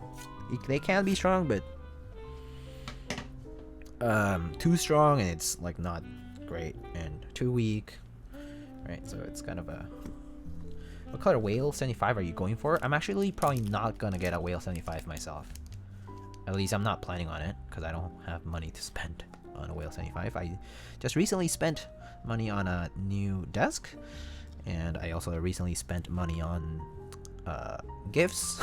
I spent money on school. Paying off debt, I guess, which is never fun, but it's stuff you have to do.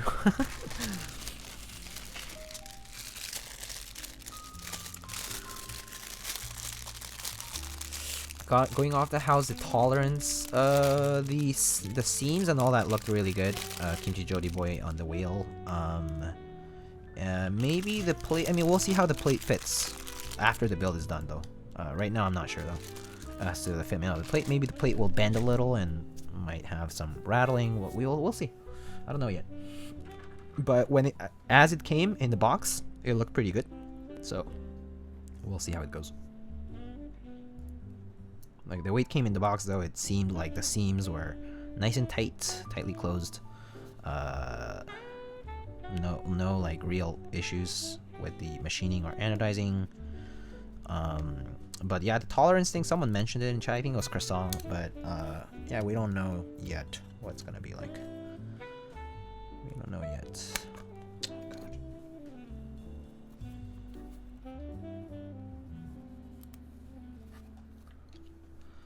How many sandwich mounts do I have? How many sandwich mounts do I have? Good question. I actually don't know. I need to think about it.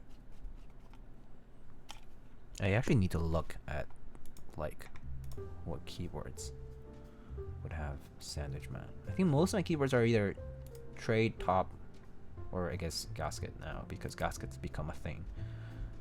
So sandwich mount. I mean, if you consider I mean, gasket can be sandwich, but yeah, sure. Let's say that doesn't count. Then sandwich mount.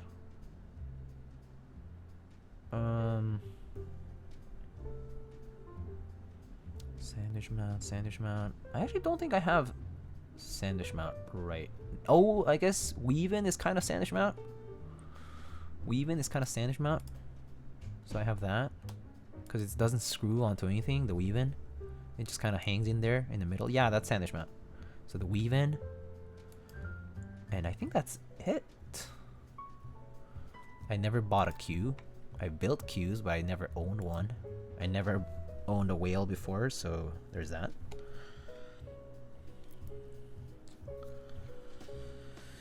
Let's see. Finish up applying for uni. Congrats. I hope it all goes well. Sorry about my slow streaming today. I'm kind of like out of it. Do you get a haircut? I got a haircut like a few weeks ago, so it's getting longer now. Again.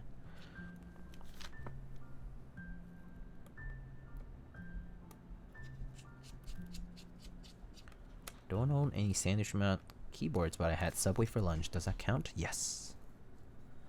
Lightning question: would I be crazy if I replace the O-rings in my F1 with guitar wire? Yeah. Wouldn't that scratch your keyboard? Because it's basically metal sandwiched in a bunch of metal? That sounds like a terrible idea.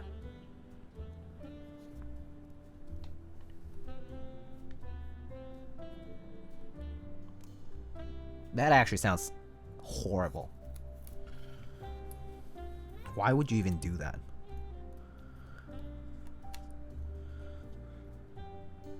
Some wires have a coating to make it softer. Okay. Well, you do you, my friend. You're not running your fingers on raw metal. I mean, is it thick enough for that? Would a guitar wire actually be thick enough to fill the gap? I mean, the gap is small, but it's not like super tiny either. Anyway. Join an open source queue. Nice, nice, nice. Cool. What do you do in school, if I can ask? What do you mean, Janky? What did I do in school? Like, what did I major in? What did I study? Or like, what did I like do in like life-wise generally? Did a lot of stuff, but I mean, I'm not sure what you mean specifically about school. Have a good one, Diego. I'm gonna go grab my lunch. Sounds good, Salty. Have a good lunch. I hope it's not too salty. Haha. That's not good for you. So excited for the F284. Yeah, a lot of people are excited for it. That's the thing. I'll need specific wire diameter size, especially for the top case, for it to fit in the groove. Yeah. I think O-ring is fine though. I think your O-ring is totally okay. I think why not get a stiffer O-ring instead of having to source a niche piece of wire that probably is gonna be overcharged relative to the utility it has. But more science, okay. Do your thing. Do your thing, dude. All you. What do you study in university and then go into? Oh, I see. Let me see. Hold up. Anyway, oh, garlic or Q? I think, you know, like garlic asks, whale or Q? Garlic or Q? I think I'll pick garlic still, cause garlic in food, can't beat garlic. But whale or Q? Probably whale. I'm not into 65% as much, and also in my experience, the Q was like okay, but it just, I mean, the layout wasn't for me, and it just felt like it was pretty stiff. I mean, also it was always brass plates, so it kind of felt stiff in general. So then again, I haven't tried enough on the Q to know. At this point I've built a few whales, so I kind of know how it feels, and I think I like the whale design more anyway. So probably a whale instead of a Q. Well, that's an easy choice for me because I like TKLs more, and the whale design is like nicer in my opinion. It's pretty simple though, but yeah, it's nicer. Anyway, Gavin, how are you doing? I'm doing well. Anyway, so Janky, what did I study in university? I studied physics and electrical engineering. Workload? Yeah, workload is heavy in engineering, no doubt. A lot of busy work in engineering. A lot of homeworks, a lot of P-sets, like problem sets. A lot of projects that you have to do. A lot of busy work, for sure. Expect that in college for engineering. But what did I do? I worked at a contractor job after I graduated in the DC area, and then I was working in imaging, and it was basically research based, kind of like academic research based. And then I kind of decided to apply to grad school. And so I came to grad school. I mean, specifically I applied to MD PhD. I applied to med school and grad school at the same time.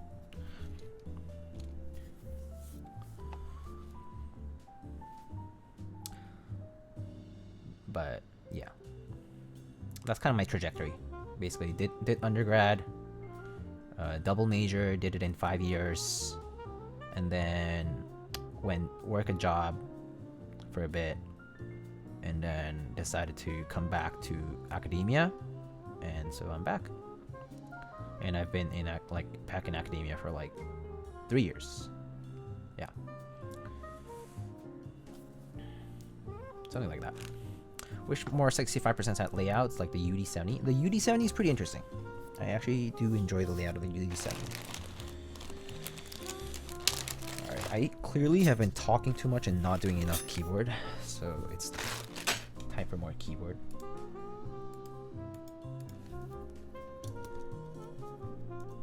More keyboard, less talking.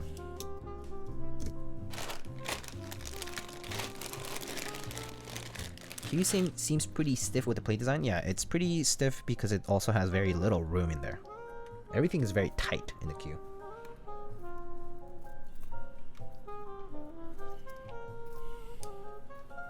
Okay, these switches. Hold on.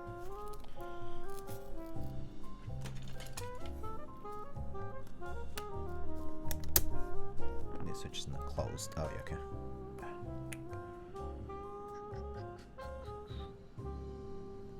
Try a different one.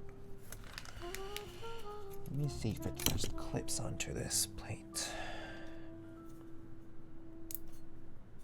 Okay, cool. It does, but kind of feeling thick. Just gonna put some corners first. I did the exact opposite you did for school, which is what? You went to grad school or something? And then you went to work for industry? Or what do you mean?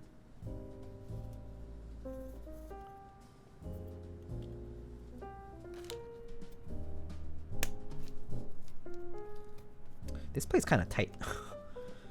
I played the co-op.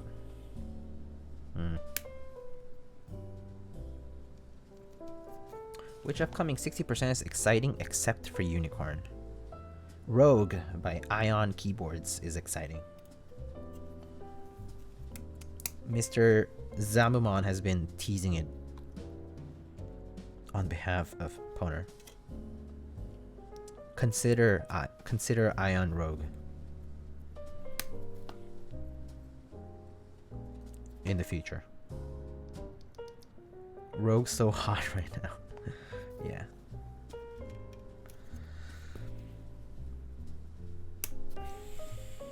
Yeah, this plate's tight, man. Or maybe the inks are kind of tight on this, but let's see how it goes.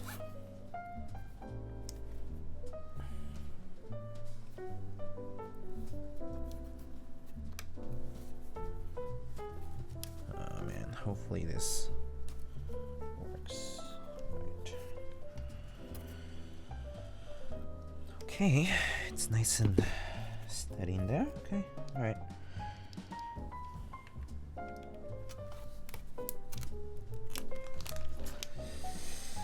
Let's see. I've already considered it. I'm buying it. LOL. Rogue looks so clean, like Zenith, but smaller. Indeed. I have convinced myself to not buy K. Oh, Nice. I mean, yeah. I mean, K is running a second round. You could get it at some point again later on. So if you don't want it now, that's okay. Ooh, okay. These switches are really tight on this plate. This plate is really tight for the Gat inks specifically. I think Gat inks tend to be thick feeling, maybe because of the films, but it feels so tough to get in. Yeah, man. Are these films too thick for this? Or what's going on? I think the plate cutout's tight though. I'm not sure if anyone else here built a whale, like the new pink whale, recently, but this is tight. This is running pretty tight.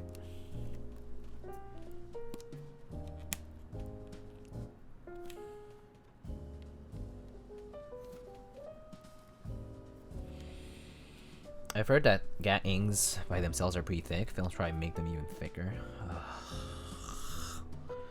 That is actually so annoying. Okay, I'm gonna have to do. I'm gonna have to make it. I'm gonna have to do it the right way, which is I'm gonna have to align the pins with the PCB, because otherwise this is never gonna be nice and even and parallel to the plate. So we're gonna do it the hard way. So first I need to test my stabs. So I'm gonna have to put switches for the stabs in first.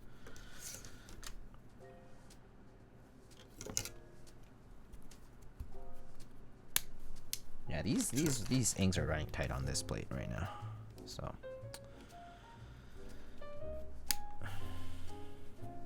is there a geek hack page for Rogue? No, not yet.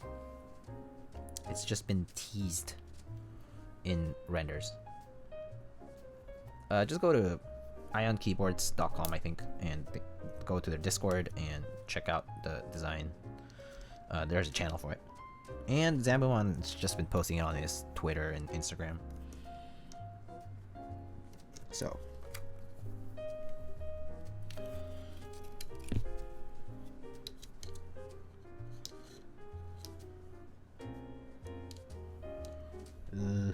the hard way sucks. It's gonna be a long stream, eh? Oh, this is ass, honestly. This is honestly terrible. Literally butts.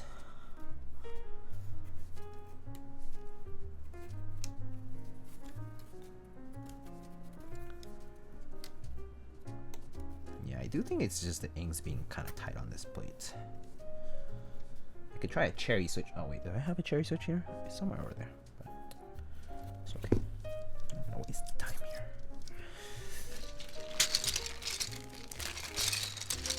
Let's see. I decided to join your. Wait, no. I watched your stream and decided to join K. That's fine. I like the K a lot, actually. I know Nathan has spoken well of the K too, but I actually really like the K. So I don't think it's a bad choice. It just depends on what your preferences are. I really like the K though. I like how it feels and sounds. So yeah. K Titan Grey and Brass will hopefully look nice with CRP Peacock and Dracula whenever those come. Yeah, that'll look really good actually. Beige, classic. And Dracula will probably look good on Grey, yeah.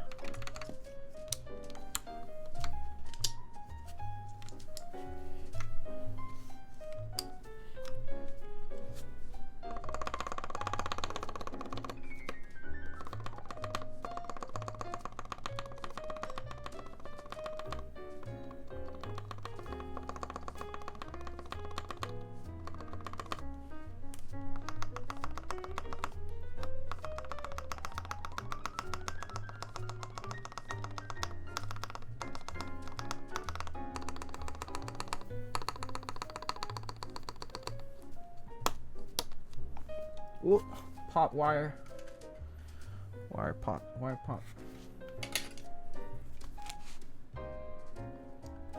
pressed it too hard.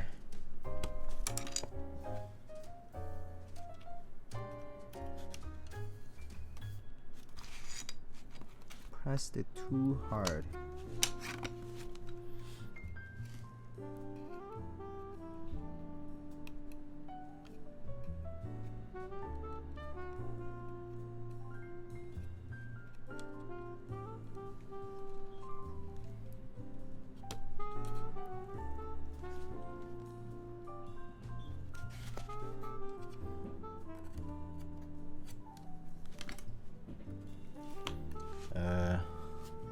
Intense snap tuning.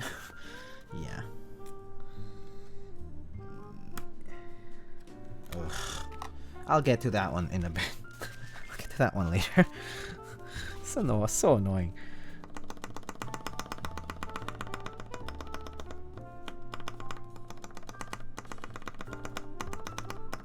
Okay. Go back to that stab in a bit. Spacebar.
Right side.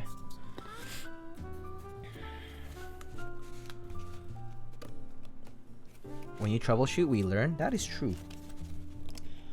That is true. It is true. It is true. Alright, so we have to go the unfortunate way of doing switch plate and PCB assembly, which is we first have to put in all of the damn switches, and then later we just place the PCB on top and hope that the pins line up. Yeah. Sag. Also, this gives me a chance to fix this guy here.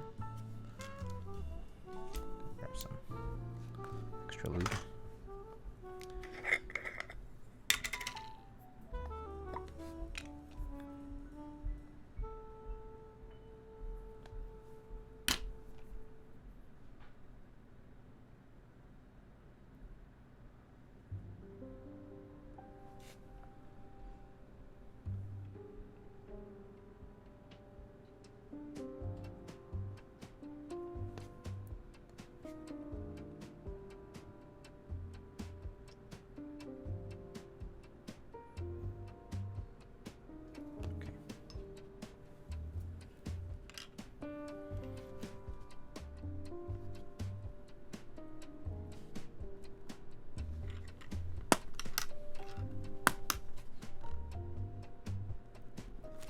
Okay, and I believe I have to fix this guy too.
good with that.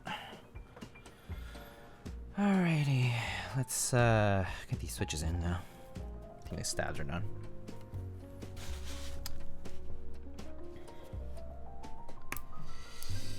We're gonna go the hard way. All our switches in. Make sure they're nice and flush.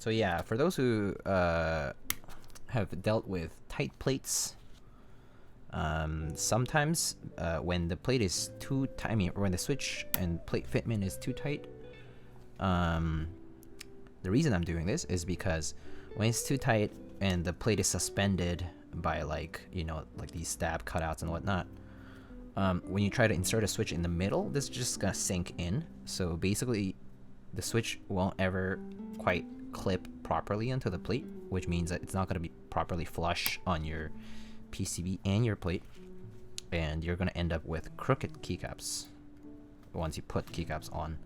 So you have to make sure always that your switches are completely flush with your plate and your PCB, but especially the plate, because if it's not flush with the plate, that's when you actually notice it on the keycaps.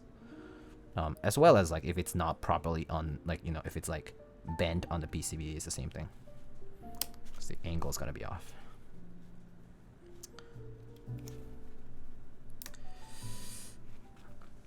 But yeah.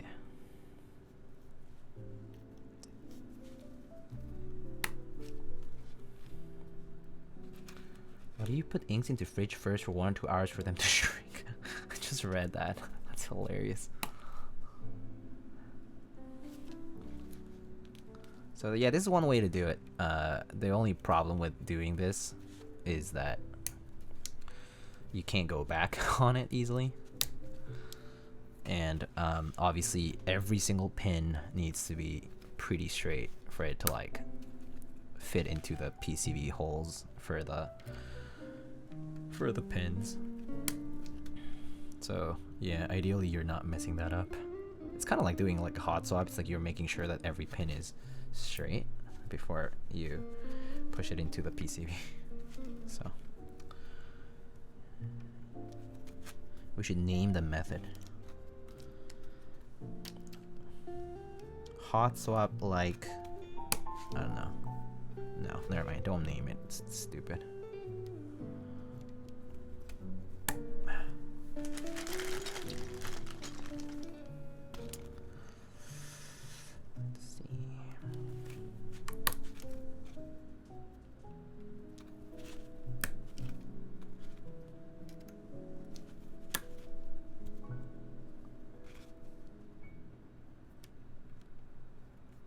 Chat got quiet.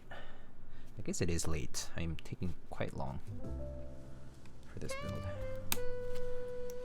What if you did put the plate in the freezer? That might work just enough.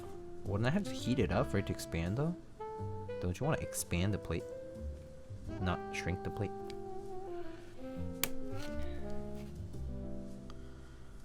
Who needs a hang board when you got filmed inks for hand strengthening? Truth. Hello, Truffle KB. How are you doing? First time I see you, I think. But if not, please correct me. If you expand, you make the cutout smaller? Oh, sure. Okay, I see what you mean now. Because the metal expands, yeah. Okay. Yeah, okay. Fair enough. I watched you a long time ago. So you watched me when I was... I mean, not that I'm any different. I'm still a small streamer. I use the plate to reduce plate swelling. Famous. No. Whoa! I jinxed it. See? This is the real me. Dropping switches everywhere.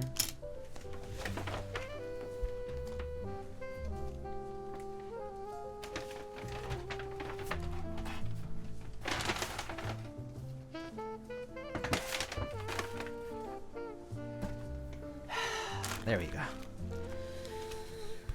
Still Diego from the Black. Yeah.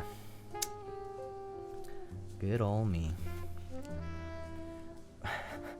Flash brew the switches. Yo, flash brewing actually so lit though. I love flash brew coffee. But yes, Tay Mendez, I think you are famous in Oz. So famous. You're basically about to become a K-pop star. You're gonna be invited to some interview with K-pop celebrities, and then suddenly we'll be seeing Tay keyboards turn into Tay K-pop.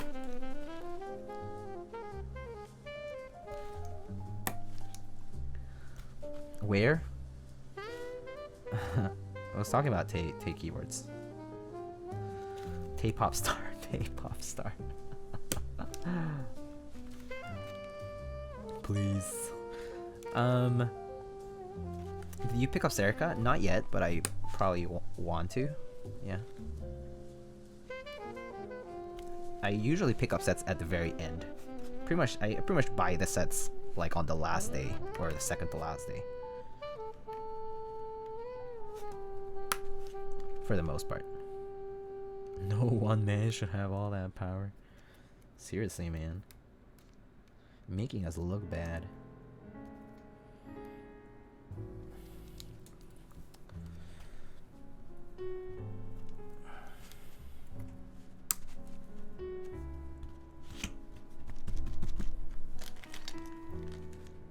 Missed any sets? What have I missed by doing that before? I missed the R5 R0 white on black extension kit actually, because I forgot to buy it on the last day. What else have I missed? I missed... What key sets have I actually missed? I don't remember, actually. I haven't bought as many sets. No, actually, no, I have bought quite a few sets, but that I forgot to buy? Not sure. But yeah, the reason I delayed though is because I just don't want to spend the money early on and then realize at the end of like the month or whatever that like I need funds for something else entirely. That's like probably more important, you know? Not specifically keyboard related, just like something else entirely. It's like what if my life turns into a ditch and I end up needing funds.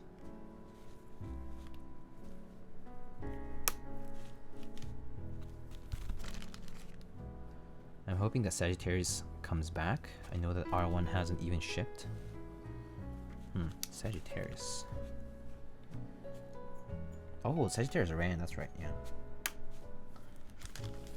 A little laggy? I don't see any frame drops here. Actually, this time I actually don't see anything. But maybe it's happening slowly? I don't know. Not gonna jinx it. I do feel you're one of the streamers with the most complete keycap. Okay. CA Beggar, I'll be honest, I have a lot of keycaps. Too many keycaps. Too many keycaps. I personally own one GMK set. Damn, dude. Really? So how do you... Oh, well, you borrow them, right? Do you like to type on non-GMK?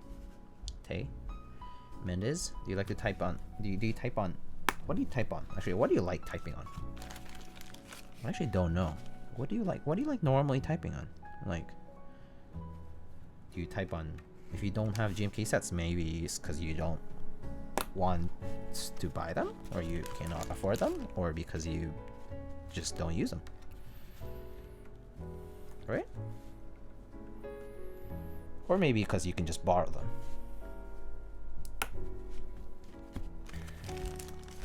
The GMK sets I sold because people want to pay triple the price. You see, even if people wanted to pay triple the price, I haven't sold a lot of sets. Because I don't really care if people want to pay triple the price. If I like the set, that is, you know. There's just sets like because I normally buy the sets knowing that I want them. I normally don't sell sets very normally, like very commonly. I just don't really. I don't have the habit of selling. Selling is also such a hassle. Dealing with strangers, shipping, possibility of people being dickheads and charging you back and whatnot.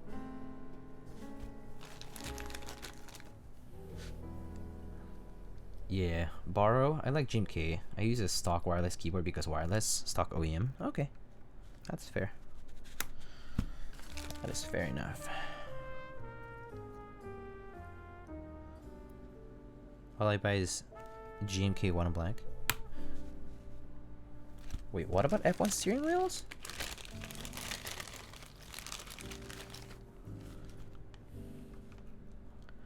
How do people generally deal with chargebacks? PayPal has a tendency to side with the buyer. Oh, Mr. MaxF, thank you so much for the raid with 40 people. Welcome, raiders. Hello, keyboard enthusiasts. Lightning XI here. It's been some time since the last video on how to lube your stabilizers. What's up? What's up, everyone? Hope you're all doing well. Oh, Take Keyboards plays F1 in a lot of videos? That is true. That's true, that's true, that's true. Called it.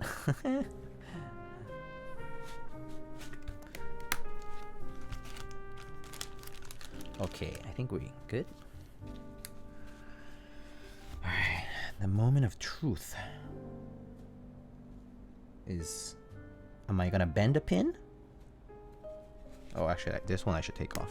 I should take off the ones that are gonna move around a lot.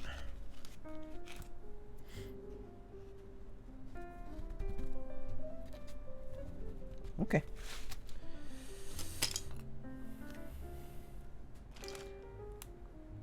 You see, the reason I imitate Max with that stabilizer video is because I created Max F Smirk. I froze a frame of the video and showed it to Max and was like, dude, this is hilarious.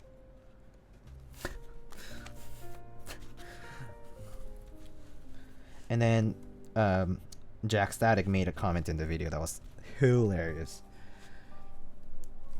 So that's how it went. That's how it went.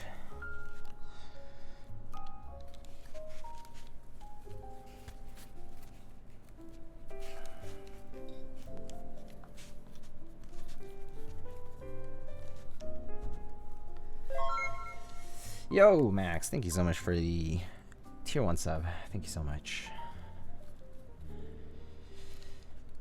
Alright, so I think at least the switches are in, which is good. Just need to make sure they're nice and flush, though, which is the hard part here, actually.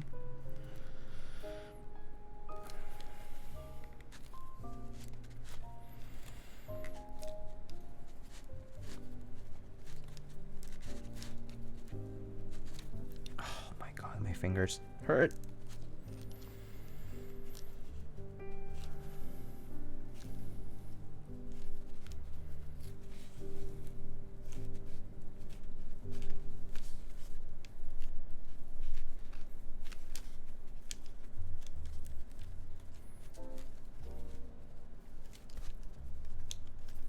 For those wondering why I did this in the inverse way of doing like mounting your switches onto the plate and then onto the PCB was because I'm building with Gateron inks and they are really tight to put into the plate.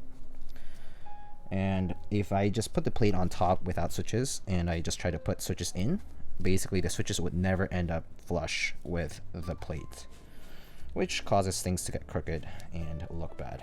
So I went with the opposite strategy of putting in switches into the plate first and then later putting this PCB on top of the underside of the plates with all the switches, so that all I had to do was push in until PCB lies completely flat against the switches. So that's basically what I did.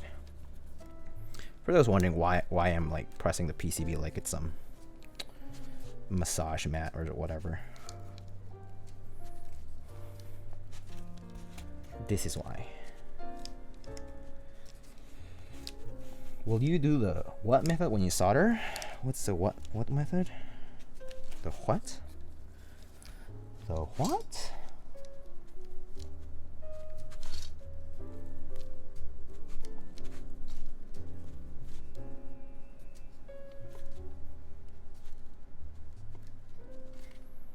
And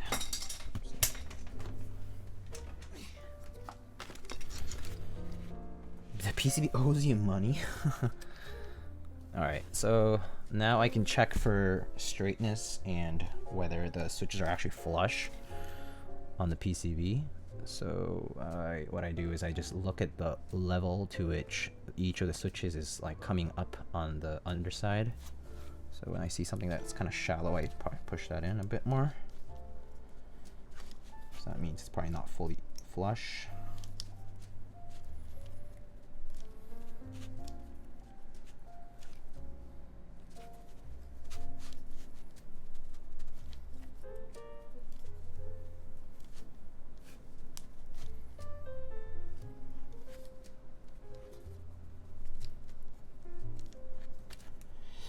Okay. I do that for all my builds because I generally build with half plates. Oh, I see. Yeah, so soldering one leg wood, that method is actually useful for universal plates. I do that for universal plates or wide cutouts a lot because in those cutouts, the switch can actually rotate a little. So yeah, so like step caps lock cutout, sometimes the pipe cutout, occasionally the right shift cutout can be like that, right? Because you can split. So those cutouts, I do that. I first solder one leg, and then I check if it's rotated or not, and then I solder the other leg afterwards. Yeah, that's one way to do it. Yeah.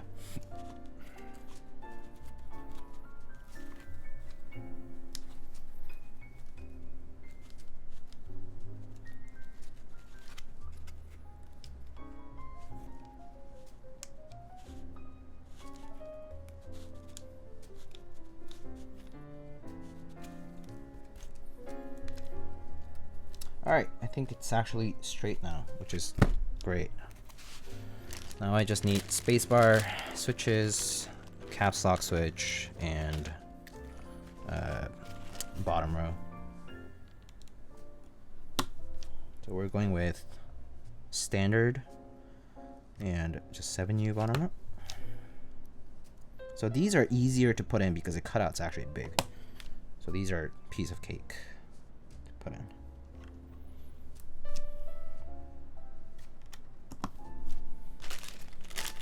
Hey Alex, what's up, buddy? How are you today?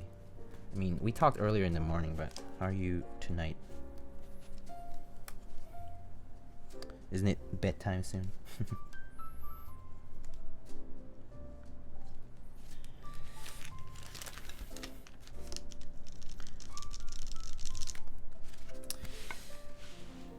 Video getting a little choppy. I might. Uh-oh. Is my ISP attacking again today? Is it coming?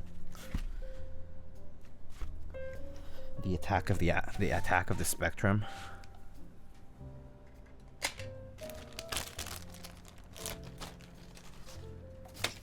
Oh god. Staying up lubing? Oh. I see.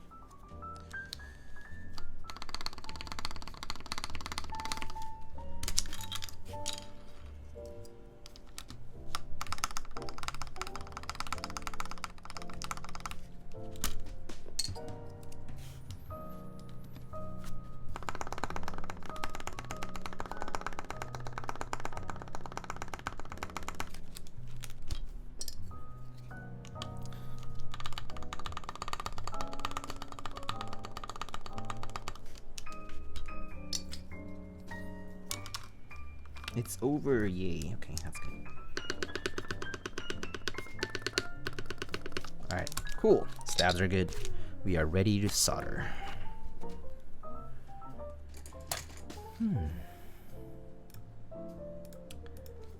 If your PCB has flex cutouts, so if your switches are 3-pin and not 5-pin, half plates make soldering a bitch. True, yeah. Yeah. It can be an extra hassle for sure. Nothing more fun than soldering everything, yeah. I read that. But yeah, use cases for soldering one leg and then the other is basically whenever there's play for things to move around. Like half plates, like wider cutouts.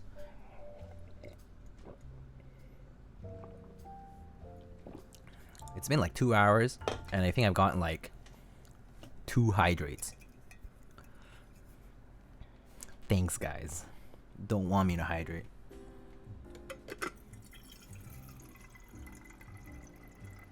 Isn't this so cool?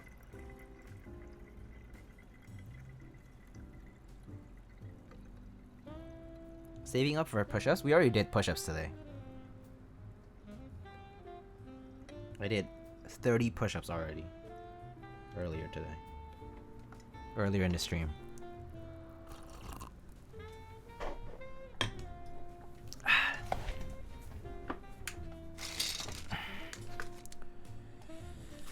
You let it seep the whole time. It's actually it was very steep. It was very steeped already, so it was actually not. It's not strong. It's also like, yeah, it's also like a mix of green and jasmine. That was like, yeah, I didn't put much in it, and I had also already had a few cups, so it was very. It was pretty much done. So yeah. People on my stream can drown me. You can have a cooldown? Yeah, you can have a cooldown. I put cooldowns on things. I think I put 10 or 15 minutes on hydrates because I don't need to drink more than that. I don't think I have a cooldown on push-ups actually, because like you can redeem 30 in one shot. Things like that though. You can definitely have cooldowns for things. So the more you know. I drank entire bottle of cold water. I was cold for an entire hour. Oh no. No RTX voice here because my video card is still a GTX. So it's a 1070. So no RTX voice. Also, RTX voice for me sounds like choppy as hell. So yeah. My computer can't handle it. Apparently.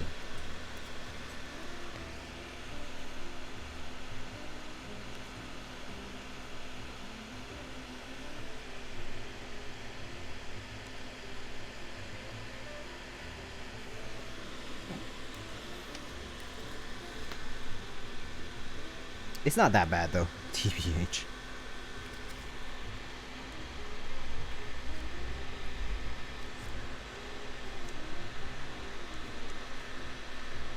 Alrighty.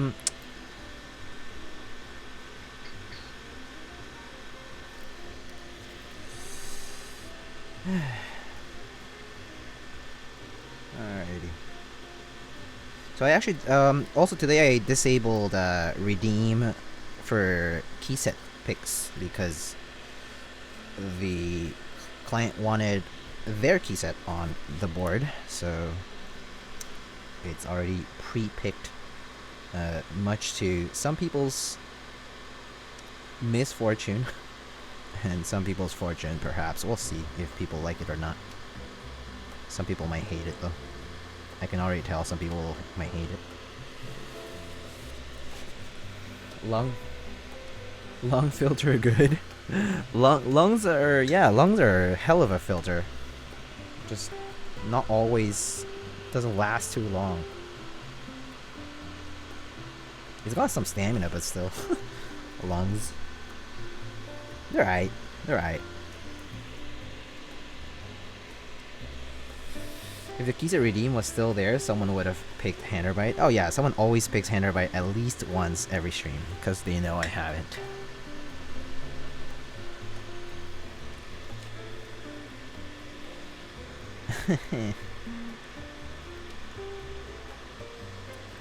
If only there were filters for your lungs, huh? If only. If only, then we would not be in a lockdown. We would not be in a pandemic if there was a working filter for it. Right? But virus is too small though.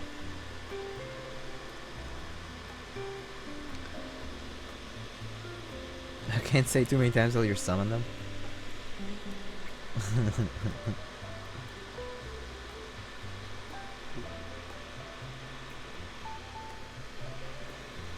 Anyway, let's talk about our sponsors for the stream. I'll just do a quick rundown. First, we have Keys. Oh, actually, let me hit exclamation sponsors. You can check out all of those sponsor links and check all of the different products that I will mention over the next few minutes.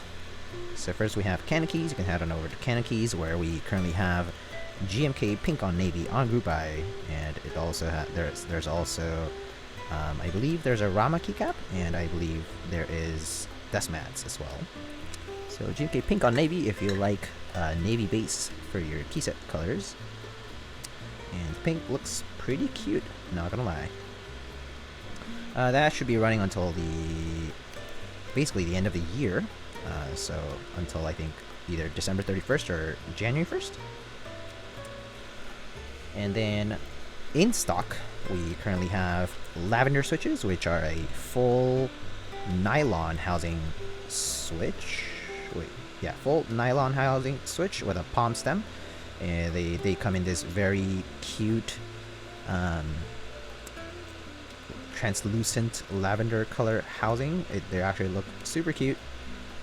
They're super nice. We're actually going to be building a keyboard with a Satisfaction 75 V2 next stream, most likely, with lubed lavender switches. So I got a batch of lavender switches from Mr. Upas and a prototype of the Satisfaction 75 V2, which we're going to be building with those lavenders. So look forward to next stream that is sponsored by Keys.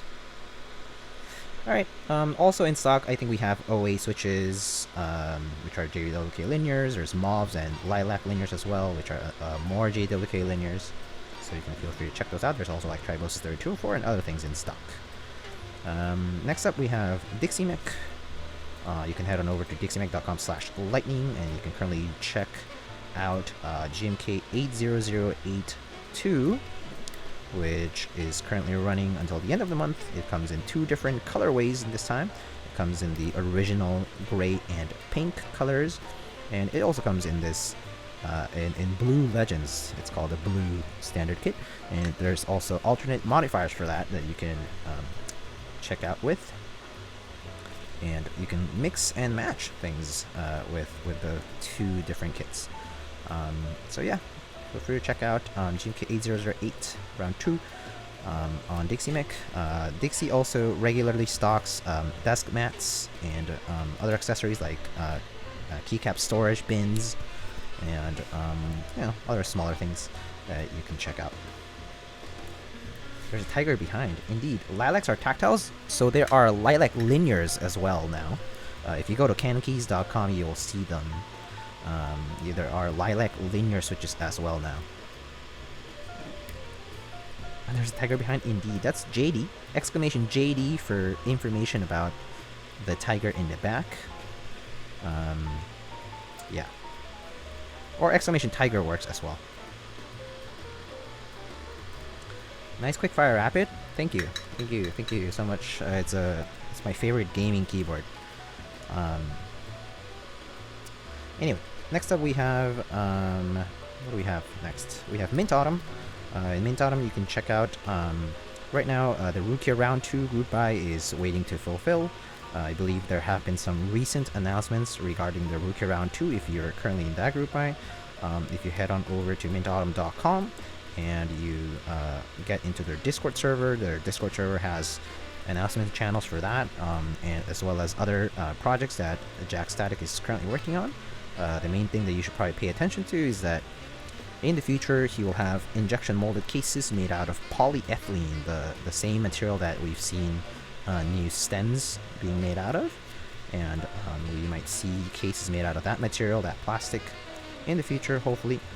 So if you want to tune into news about that, check out Mint Autumn.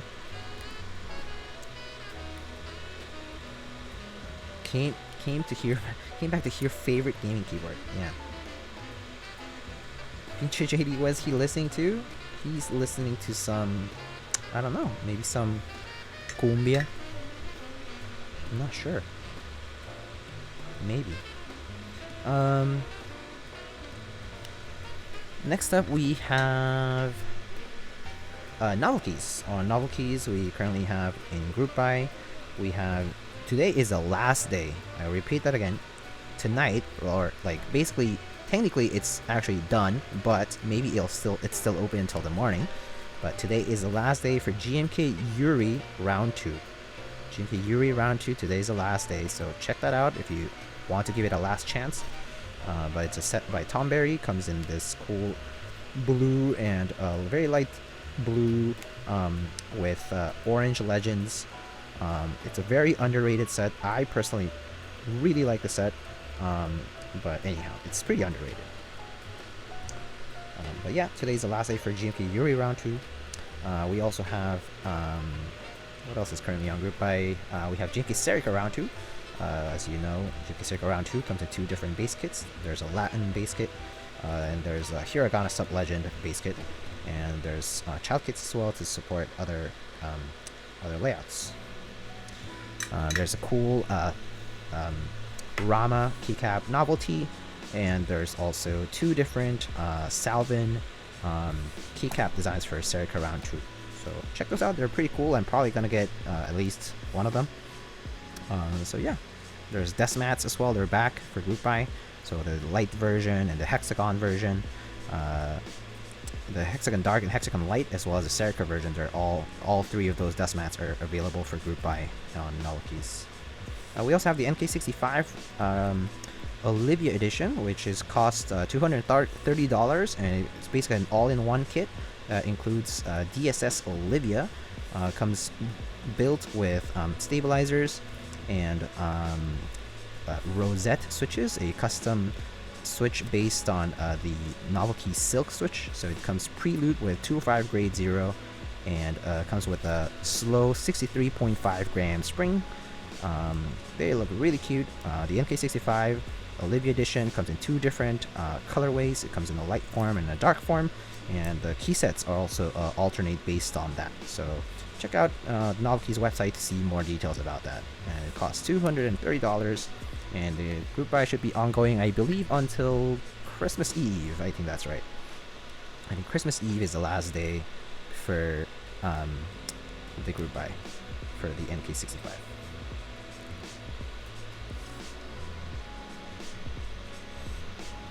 R59, do they even sell that stuff? Well, I didn't do this particular lubing, so it was probably lubed a long time ago.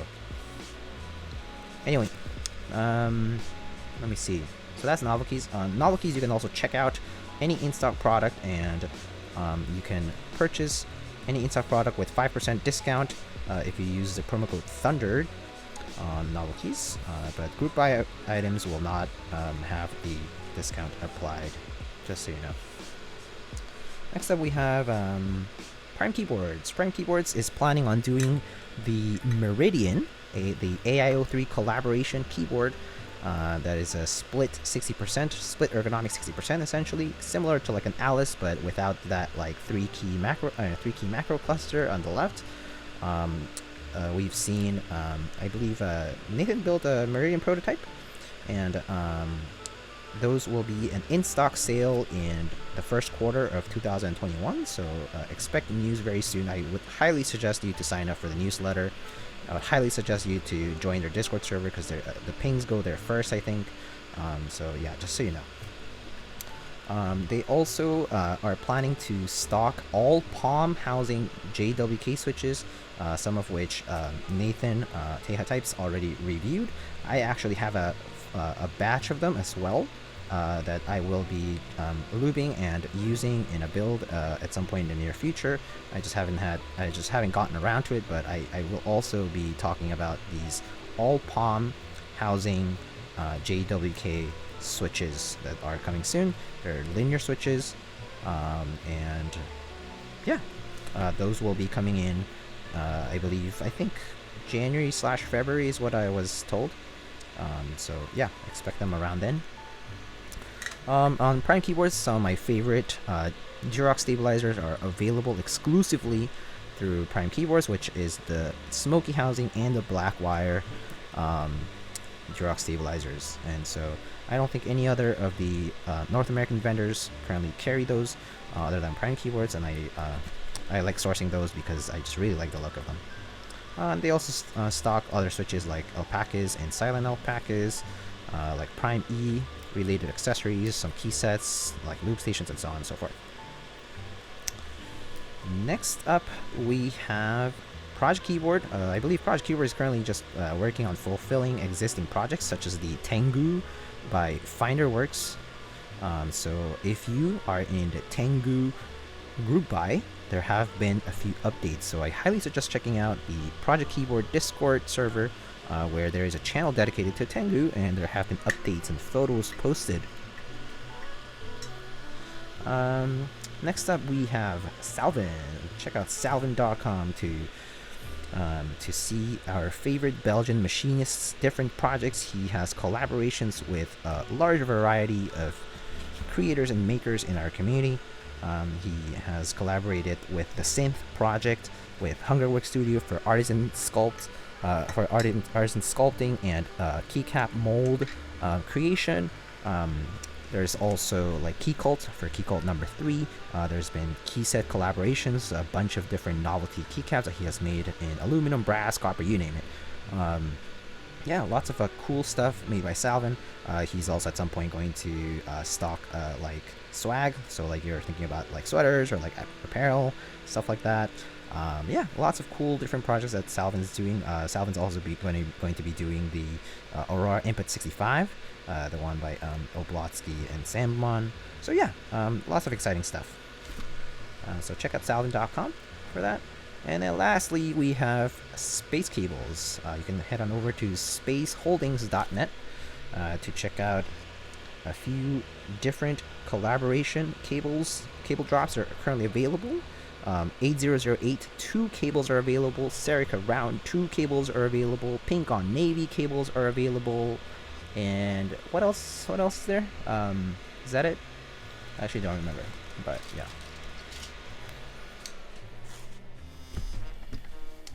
And yeah, there's also lube stations available on Space Cables on spaceholdings.net. So it's not spacecables.com, it's spaceholdings.net for Space Cables.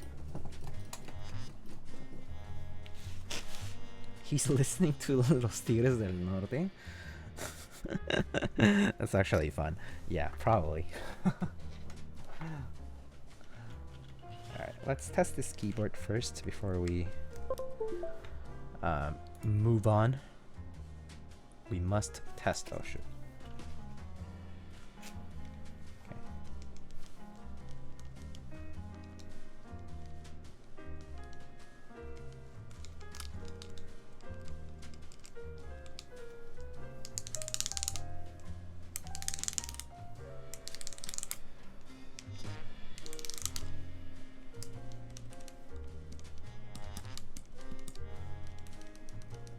Okay, great, all works.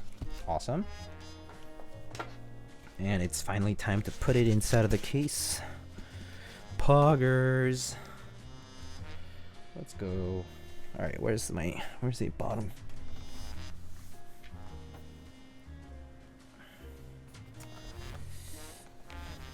Oh, thank you for hydrate redemptions.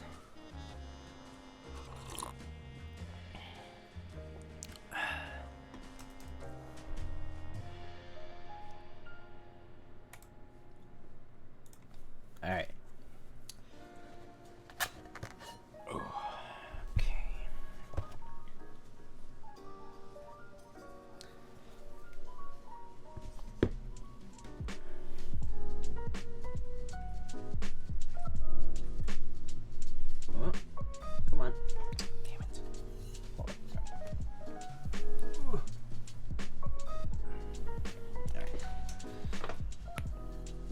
tasteful sip, indeed. Goes in like this. Actually, probably better if I put it on the bottom piece first and then flip it over. I'm actually gonna do that. It's a little bit easier to just put it in this way first. Let it sit on the tabs because the weight distribution. Okay, and then just put the top piece on and then sandwich it together and then screw it on, and we'll see how the tolerances fit because that's something that people have been talking about. So we'll see how that goes. Here's our screws. Is it whale R1? No, this is the anniversary Lin anniversary edition whale.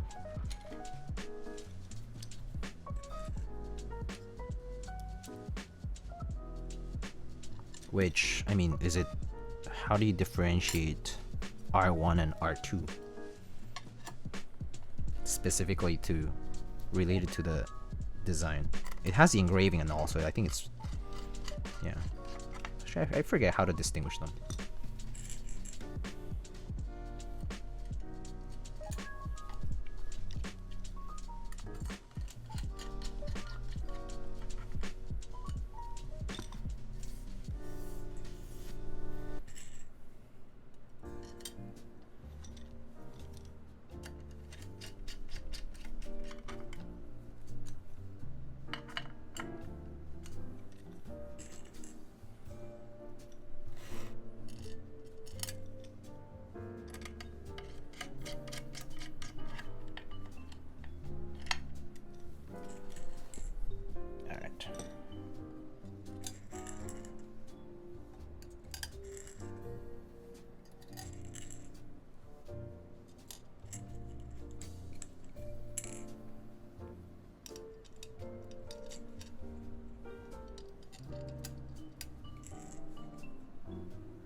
Whoops. Press something. All right.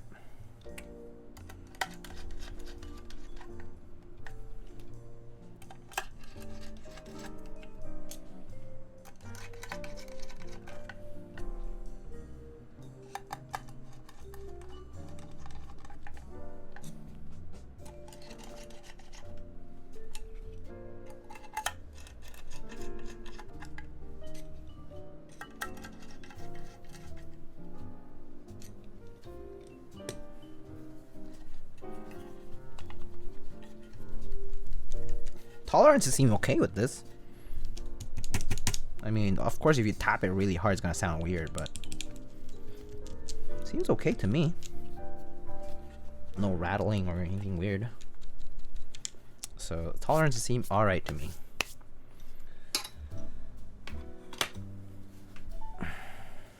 Okay, cool. So I'm gonna go wash my hands really quick, and we'll proceed.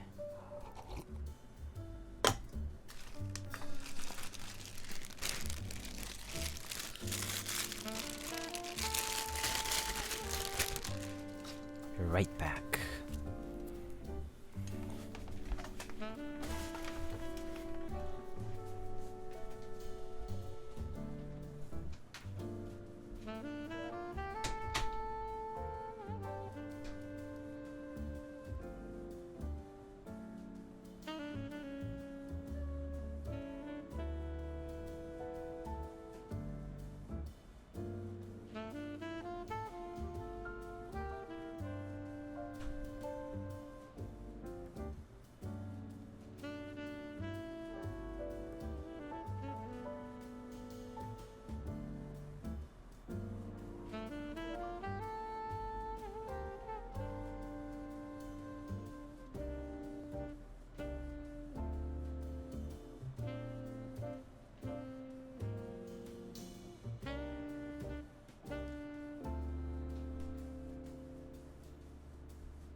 we are ready for the next step. Next stepperino.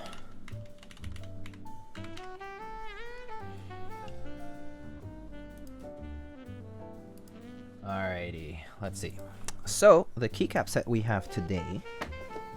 Can you guess the keycap set? Guess the keycap set. What do you think I have today?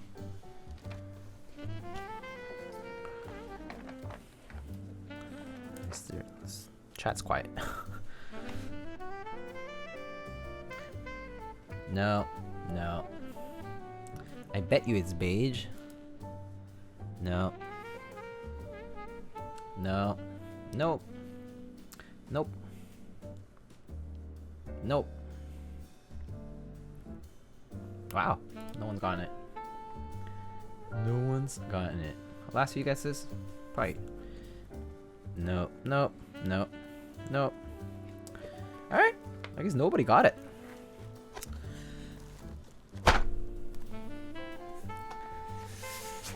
GMK Darling is what we have today. So obviously this is not my set. I have this is the client's set, so it's not my set. I didn't purchase the set, so that should, yeah.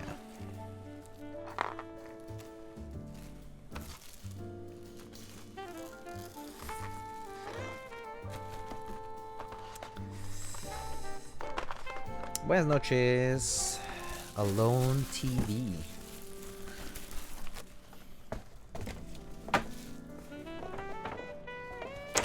For those who don't know what this looks like, it looks like this. I'm not sure if it's this way. Yeah, that's that way. And then that's the logo in the back for Apocalypse's logo.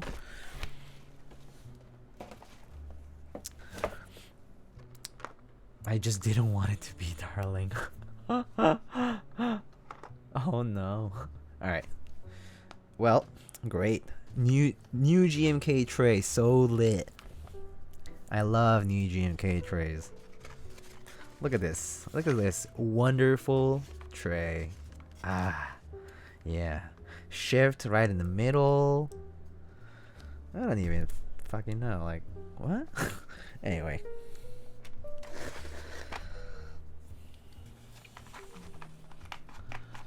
Let's just put keycaps on, shall we?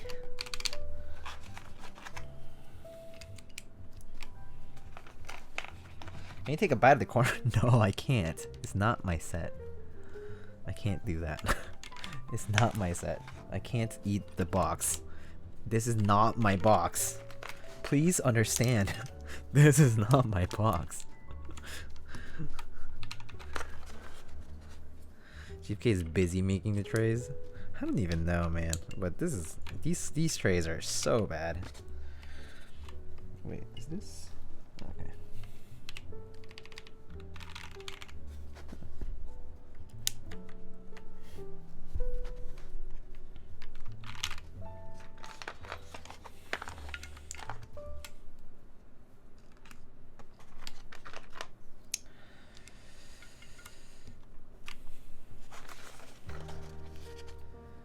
My box came with a chunk out of the corner?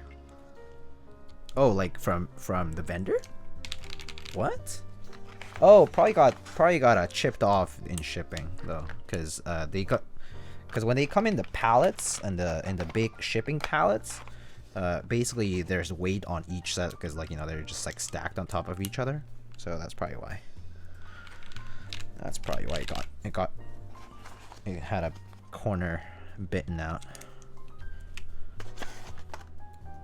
Some poor GMK factory worker got hungry. Oh no.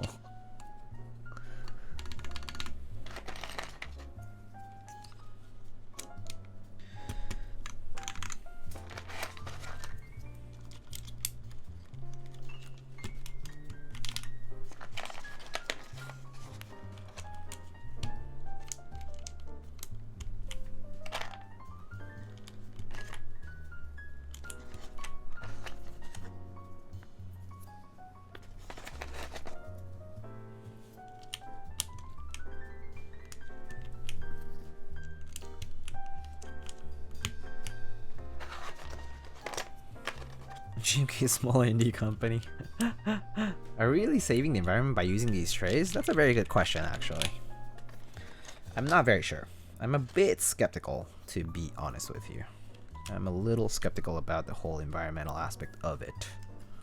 I mean, obviously it's still better than plastic, but I'm still skeptical nonetheless.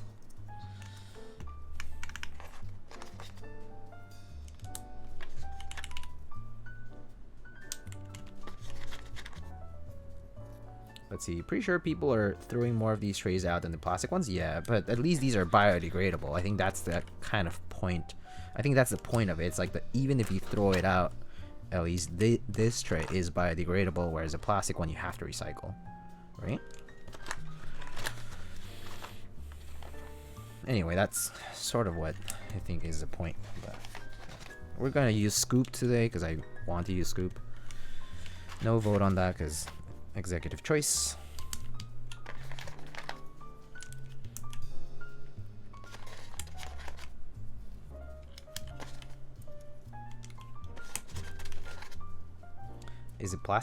Is a plastic shrink wrap recyclable? Probably not, actually. Actually, I'm not sure. That's a good question, but I feel like no. I don't see a sign on it that says like it's recyclable. Yes, I just don't want to touch the pink nibs today. That's exactly right. You got me right there. What icon mod style do you prefer? OG. No question. Sorry. Centered icons? No. OG, good. Centered? No. OG, yes. And also, so my preference goes as follows. I have a strong preference for OG icon plus text, followed by icon only OG, and then much greater than text only, and then I think full icon like this is really not my thing. Just saying. No offense to Zerpakas. We actually disagreed. I mean, we've talked about this quite a lot. Yeah, I don't really it's just not for me. Like, it's just I'm not into this. Like, I'm not into this whole full icon thing. But I mean, it's fine. It's like fine, you know, whatever.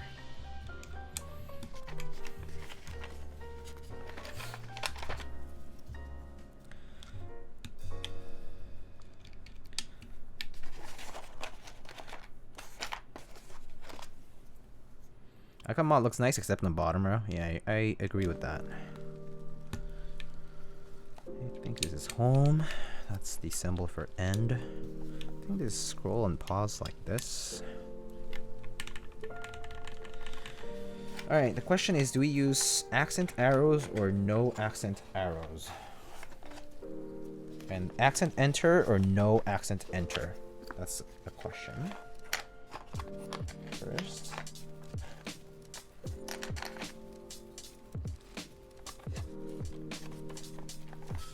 Accent, please.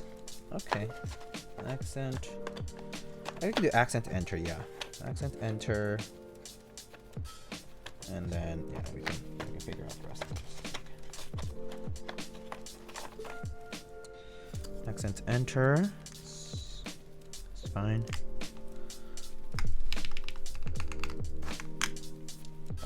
Accent arrows or regular arrows? I kind of like regular arrows on TKL, but that's just my choice. Anyway, and then let me get the other. At least the second tray is a little bit more orderly, so at least this one came in fine. Accent, please? Okay. Alright, accent. Let's go. Accents.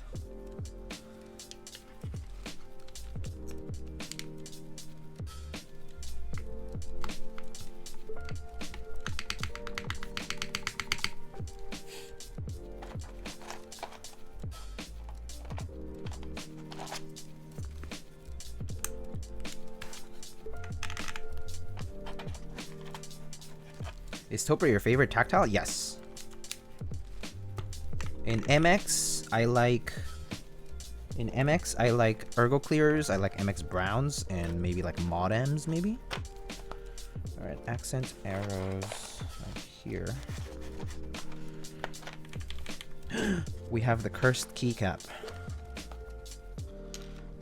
We have the cursed keycaps. Burn them.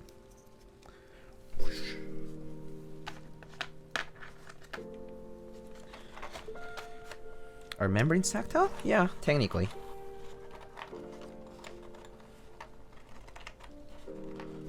Technically, membranes, I mean like rubber dome membrane boards are tactile, yeah. Because they do have the same like dome mechanism that collapses.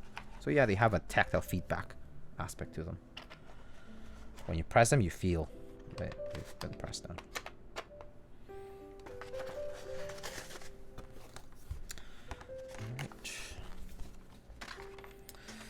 For escape, we're gonna use an artisan keycap, as usual. I have pre-picked a bunch of artisans for you guys to pick from, because that's the way I'm gonna do things now. I'm gonna pre-pick a bunch of artisans, and then you guys can feel free to redeem your points to pick something by force, or you can vote. OG Corby. Oh, actually, I forgot that one. OG Corby's also in the running. I need to... Oh, actually, where did I put it? It's somewhere. I'll... Yeah. So I've pre-picked a bunch of artisans. Okay. I'll show you what we have.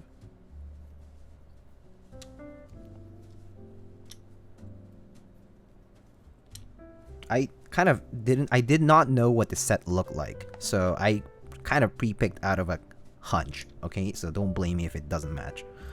Okay?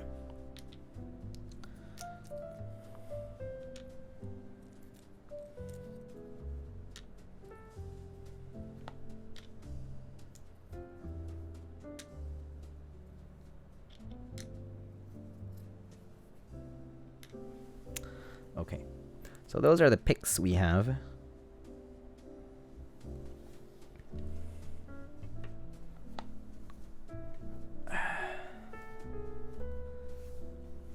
Let's see. Let's see what has been picked. OG Corby is also in the... Actually, let me bring the Corby if I have it.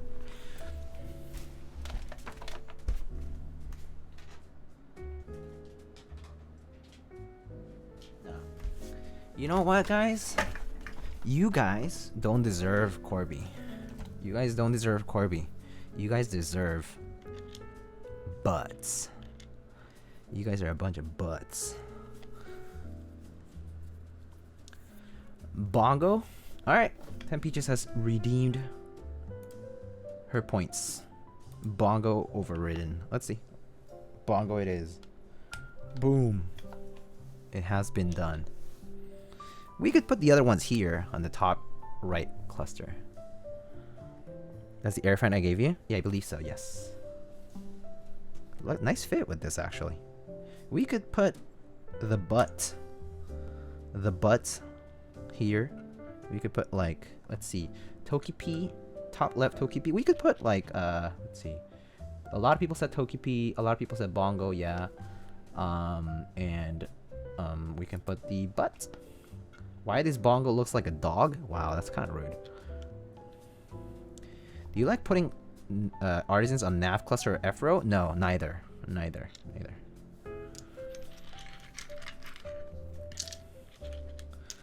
How can I put the space bar inclinate, or you know, like de ladito? O sea, ¿cómo? O sea, ¿a qué te refieres? I like putting on a TKL. I like putting artisans on this 3 cluster here, and then on the escape at most. I don't put any more normally. Yeah, I don't put any more. Maybe we can do that. How's that? All right. This keyboard. How do I move this keyboard without? Okay, I have to unplug it.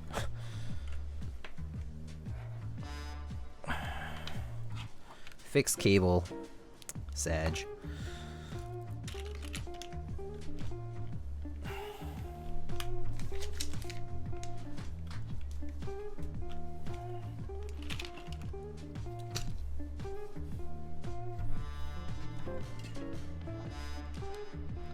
I need PS2 avail. Yeah, I'm telling you. PS2, low latency. It's the CRT of cables, okay?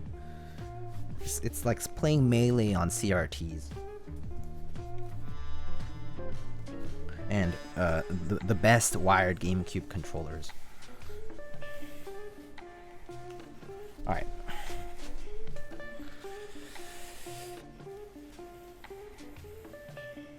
Kind of wish more modern boards support PS2. Really? You actually think so? That's interesting. PS2 is GOAT.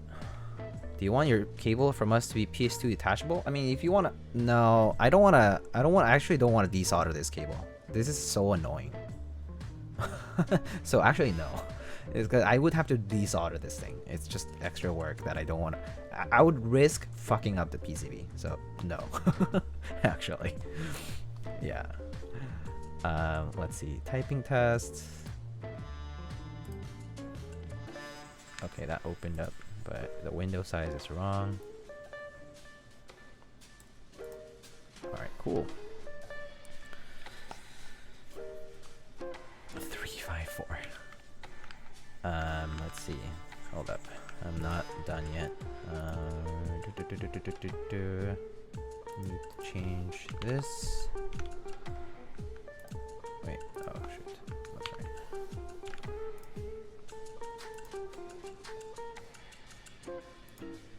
And need to just make sure that this is all right. Cool.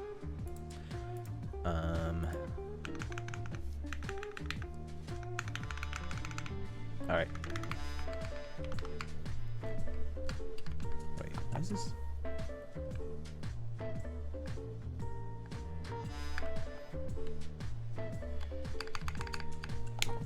Whoa, hold up. This shift is kind of weird. Hold up.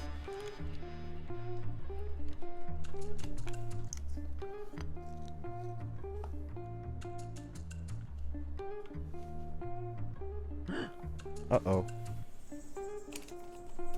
That right shift, I think the stab wire came off.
Sorry guys. How did this pop earlier? I have no idea how it popped, but it popped. So just gotta deal with it.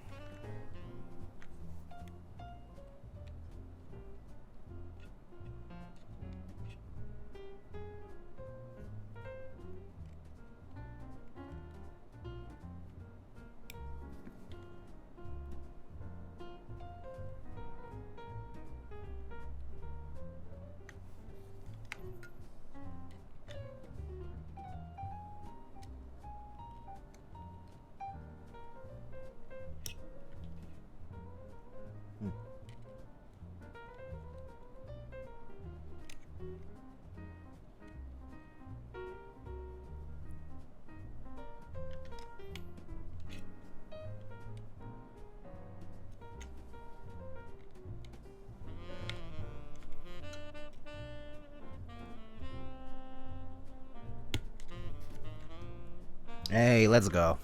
Easy.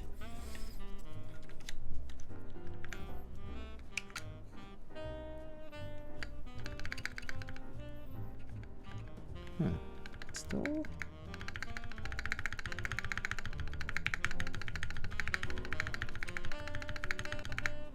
Still feel like something's a little off though.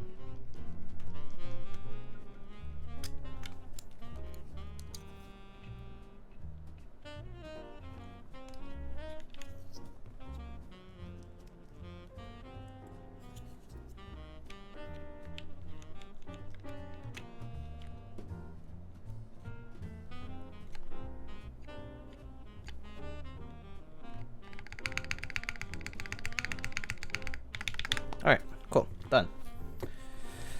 Alright.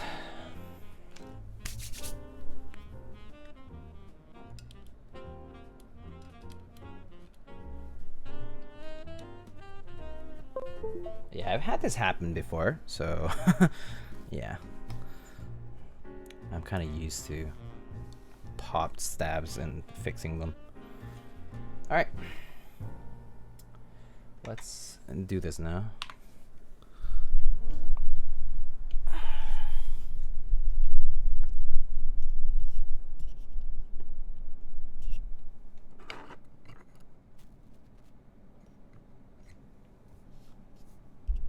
Tempted to beat that personal best. My personal best is hard to beat. I'm not consistent enough to beat that record yet. Dude, your pink Jane V2 is lit? It's not mine. It's not mine.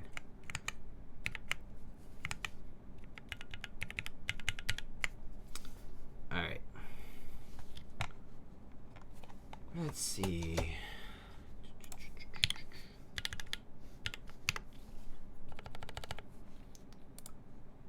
Alright. Here goes. This is a... Oh, let me close the window.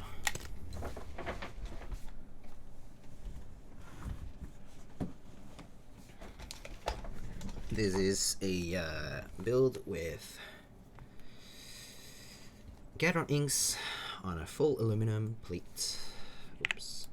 Why is caps lock on? Why is caps lock on? I did not turn on caps lock.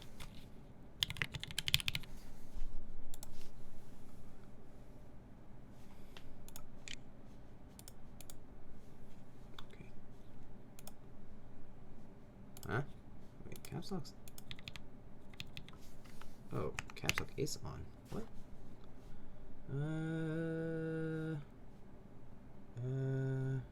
Why is caps lock on apparently? Huh. Wait, gonna sound nutty.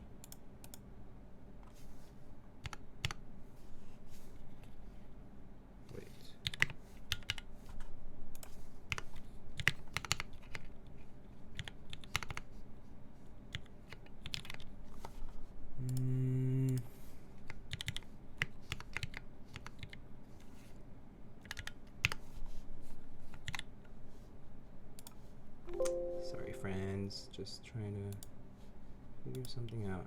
Okay.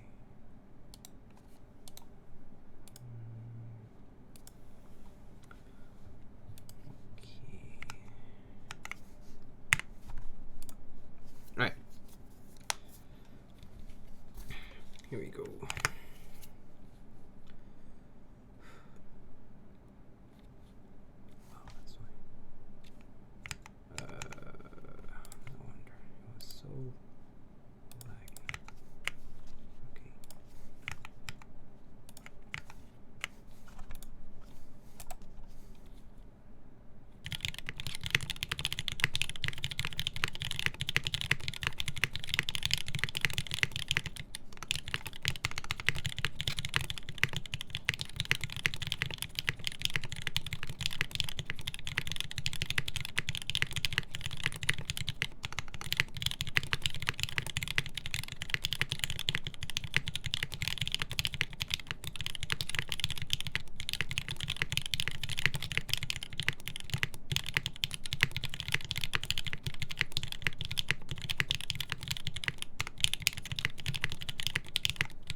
at 122. It's okay. I screwed up. Index to hit E. Yeah, sometimes I do that. My typing is not perfect. There are a lot of weird finger choices. They're not choices. My muscles just make them.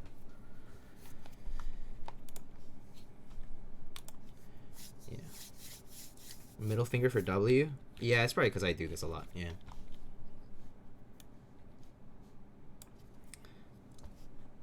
But yeah, I could probably fix my typing for sure.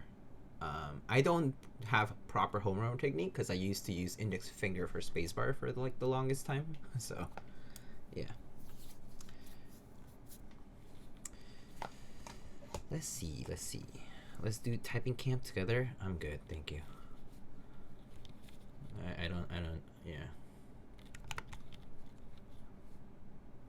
All right. We can try one more time.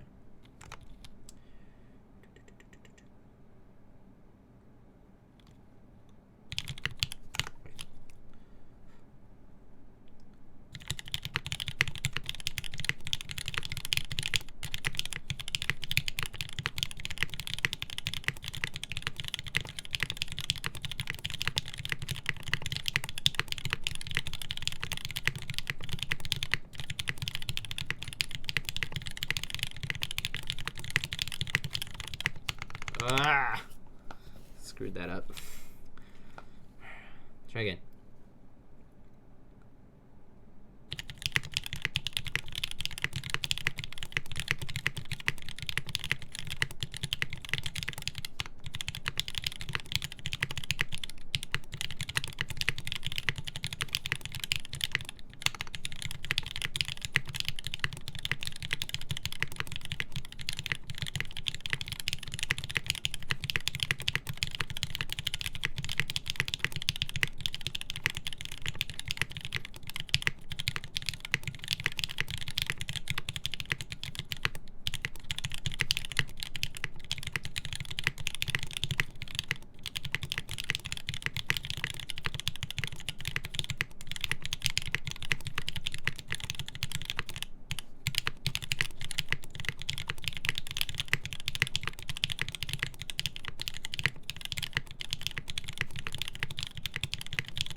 Ah, 120. Oh well.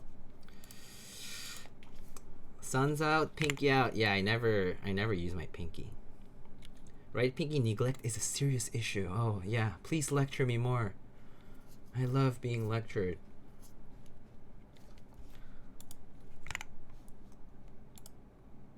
Anyway, that's all good. So that's the board. You can learn guitar and put your pinky to use.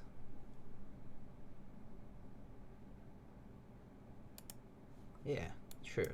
Yeah, I know. I could practice more. Let's hear the mods anyway. How much is this board for retail? I believe it was $450 plus shipping. Right. So these are the mods.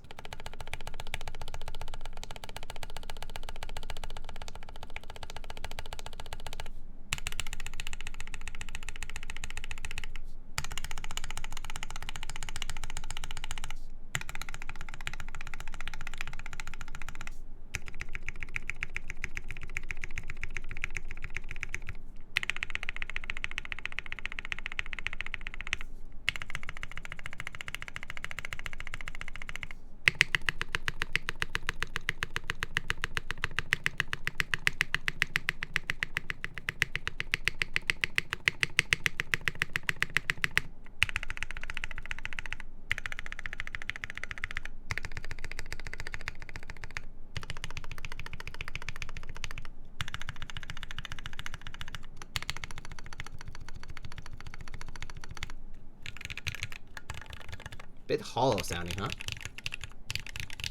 Bit hollow sounding towards the edges, I think.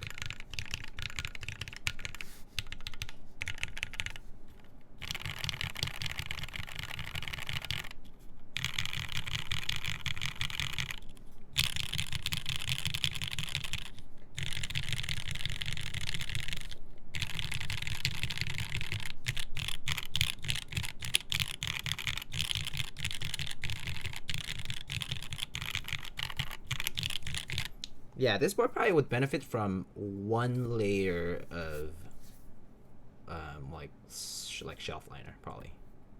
It's sandwich, yeah. There's no screws. There's no screws between attaching the plate to any of the pieces. Yeah. Let's see.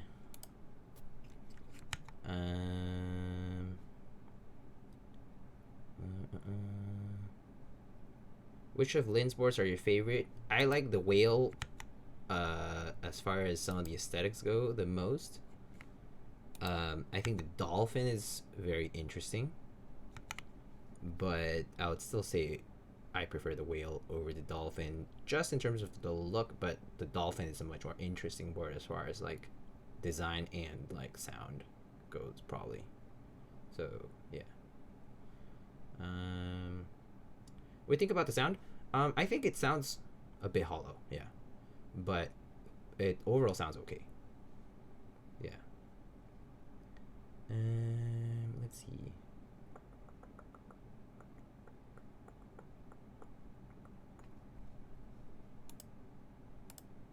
Have you seen the Whale 75 by Linworks? Yeah, I moderate the server, so. Foam is a crutch. This board could use a tad bit of foam. Well, yeah. I mean, it's only like one layer anyway, so it's like fine. But yeah. Big meh. About like the Whale 75 or the Whale TKL. I mean, it doesn't matter. Yeah.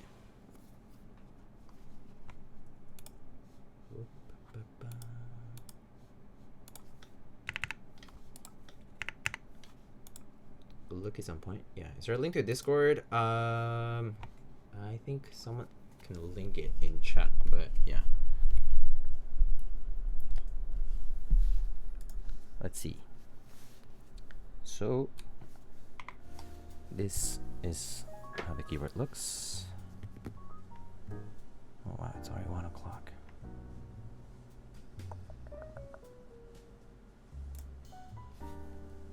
Yeah, the spacebar sounds really good for sure.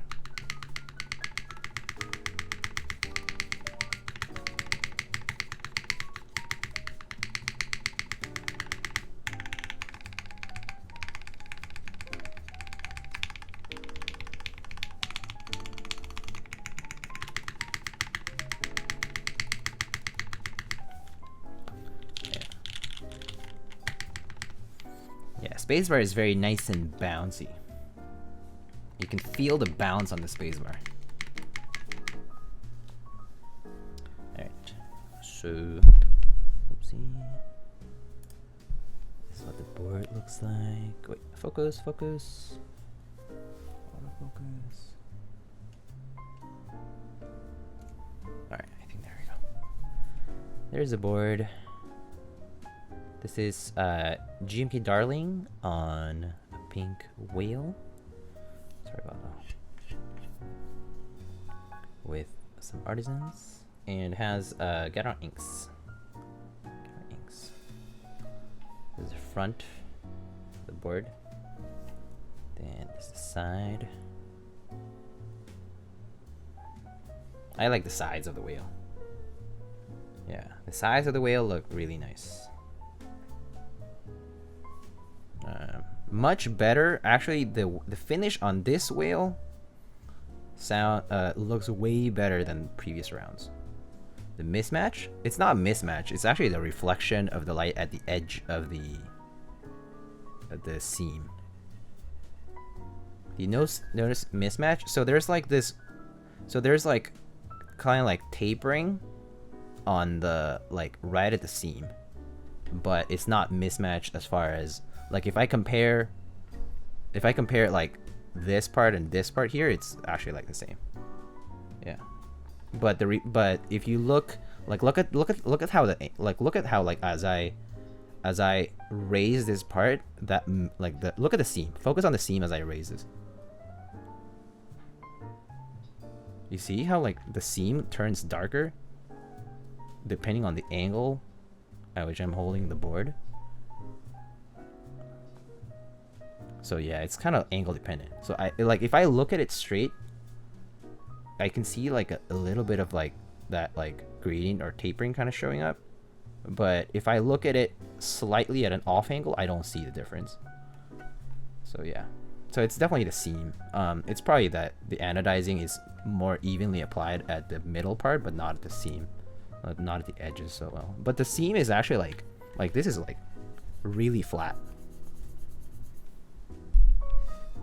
So compared to a previous whale that I've seen, this is really good. Like it's really nicely matched. Like there's no length difference here that like shows up. I can't feel the edge. Like I can tell like there's a line in there, but that's it. I don't feel an edge. It's really nice. Whales are usually terribly mismatched. Yeah, so at least seems that's been kind of like worked on. So that's kind of nice. Yeah, the navy whales, I mean that whole round. So like look, you can see the like that gradient again here. Like if you look at it from a specific, look how the like that gradient thing travels from the left to the right as I like turn the board this way. So yeah, the ano is like not bad though, in my opinion. So I'm pretty sure that once I start taking photos of this, you're gonna start noticing it on one end and then like not the other probably. So I think in my opinion like it's not perfect, but it's like it's all right. Like I wouldn't personally like complain too much about this much, because only at the edge, and it's also like in the parts I don't see. So yeah. I'm new around here, but why is it that most whale builds have vintage blacks in them? Because the whale design is pretty old. It was designed in 2014. I mean, it was first released in 2014, and vintage blacks have just been around for a long time. And people prefer the sound of vintage blacks, and people associate like classic builds with building with like, oh, the classic vintage black build. It's like the cookie cutter sort of build for custom keyboards, and so people kind of go for that. Yeah, but I mean it's mostly just preference. Like you can choose to build it with whatever. Also, all these new JWKs and all these new like ink switches and all these things are fairly recent. Like it's within like the last 2-3 years. Gateron switches came in like in 2015. Gateron switches, 14. I don't know. When did Gaterons come in? When did Gaterons start selling?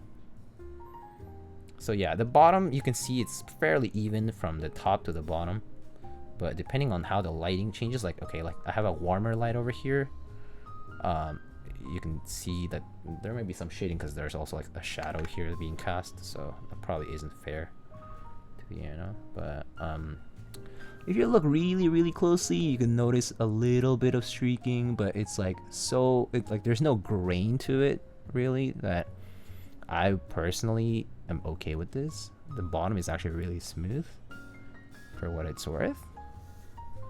But I did hear that some people had like a bit of like banding, which I think is, yeah, it's like could be QC'd a little better.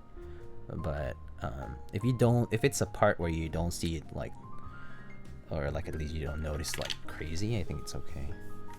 But yeah, I think if the banding is like very apparent, like if there are like there's like very clear stripe going through or something like that, or like splotching, I think that could be called for and be like, oh, like there's a defect here. Yeah. Do you ever do my second hydrate? I did. I have redeemed all the hydrates so far.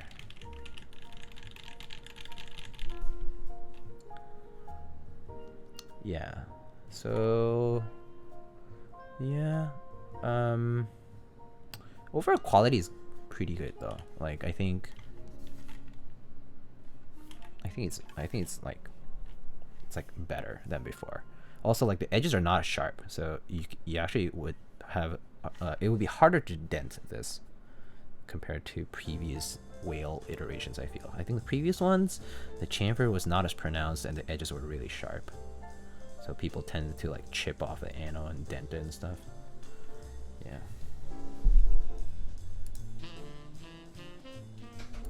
Oh, that video is really good, Druaz. Yeah. So yeah, yeah, the Lin montage is super sharp. That one's just straight up no chamfer. Like I feel like that's kind of an oversight, but at the same time, maybe it's just on purpose. Like I don't know. Maybe it's just so that it's like clean cut. That's it. It's kind of weird. I cut my TX cloth from my montage. Oh wow, that's actually kind of crazy. The TX cloth, the microfiber, that's actually really hard to. How do you? Wow, I actually didn't. I thought the microfiber was decently resistant to shear.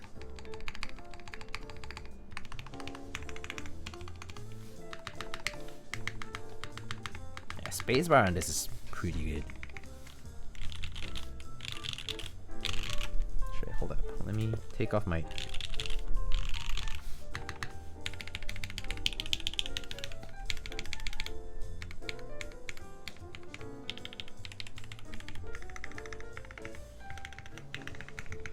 Okay, so I actually don't notice the no interference on the left shoe with the blocker. No.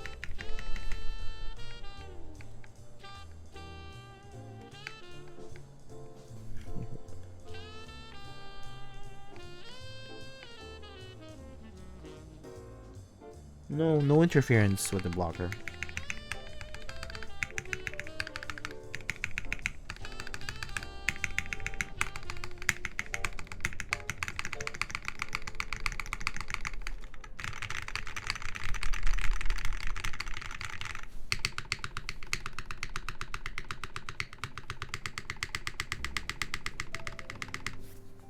Salty actually nutted.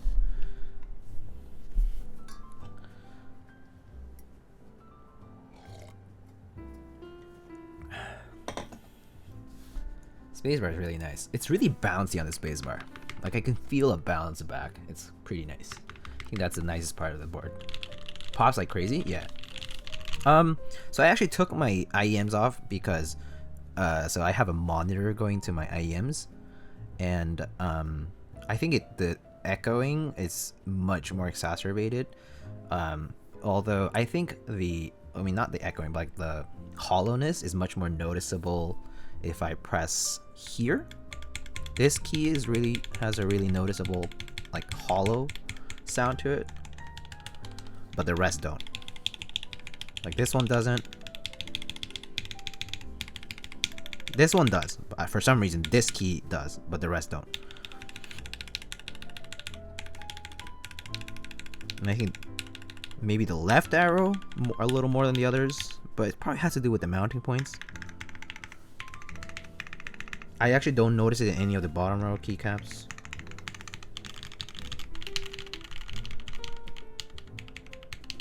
Maybe I notice it in like a bit of the F row here.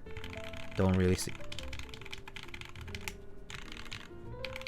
notice the hollow sound on like some keycaps here, but some caps here I do, and then some caps here I do.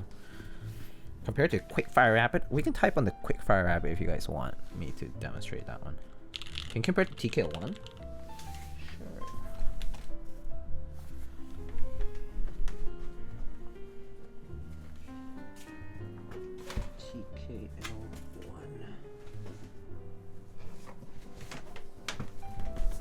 TKL1. Shelf liner? Yeah, I think one single layer of shelf liner would be okay. Yeah, I think one single layer would be okay. Just like put it on the PCB. I mean, like put it in the bottom of the case. Tiny TKL has a complete different spacebar design. I'm not sure. It's pretty bouncy too, though. Okay, let me see if I can compare these.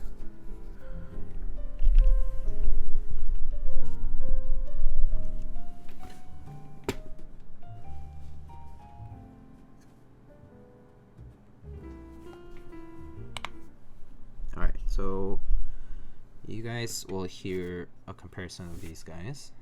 So just the mods, I think.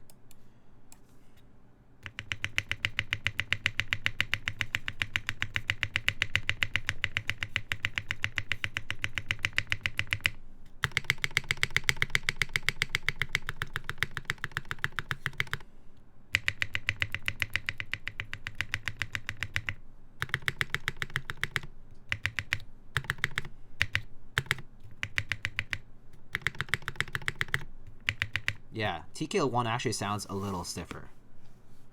The whale sounds is a bit bouncier in the sound. Like the sound is a bit more. The upstroke sound is more noticeable on the whale.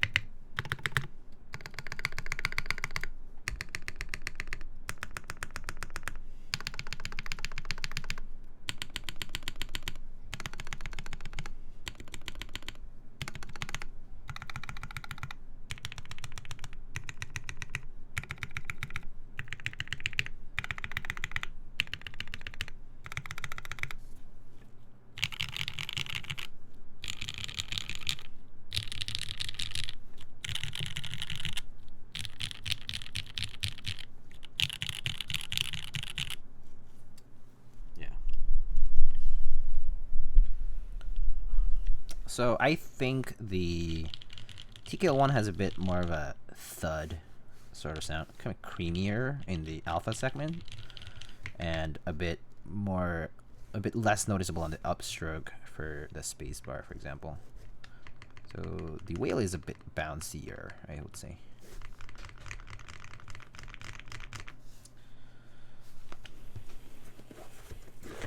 I don't like full polycarb. Half polycarb whale I like better than full aluminum. What did I build that palm one with? Did I build that with half plate? I forget. I built that with FR4. Wait, was it FR4? What did I build the palm whale I built the other time? Actually, don't remember.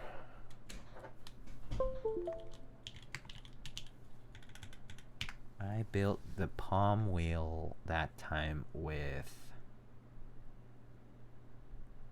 full FR4. Okay, so that's not half plate. Yeah. That board sounded interesting. That board was nice. I like the palm one too. Anyway, so that's the TKL one. Oh, okay. Sorry. Pretty late. So I'm gonna call it very soon. So if you guys, unless you guys have any like last minute stuff, otherwise we're kind of done. Yeah.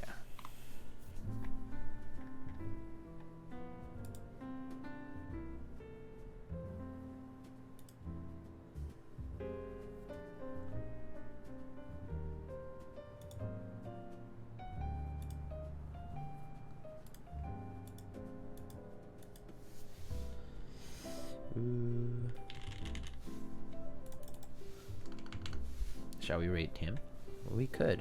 I'm not sure who's currently online, so I can go check that actually. You think there's a functional reason why the screws on the K screws on the OTD are not distributed symmetrically? Wouldn't it depend on where you put your plate mount holes? And then wouldn't it also depend on, like, we know if it like overlaps? Because the K screws are gonna be attaching the bottom and the top, and then you don't want to overlap with the top mount holes on the top piece. So based on that, maybe, but maybe it's just out of, I don't know. Maybe they thought that having stronger attachments in specific sections where sounded better, maybe. I don't know. I don't think no one's ever explained that, so I don't think there's a specific reason that we know. I would say if I made an educated guess from an like practical perspective, I would think that it's because they might have wanted to tighten certain areas a bit more than others to like enclose the sound a bit more or something, you know, something like that. Change something about it that was undesirable to make it something desirable. Yeah.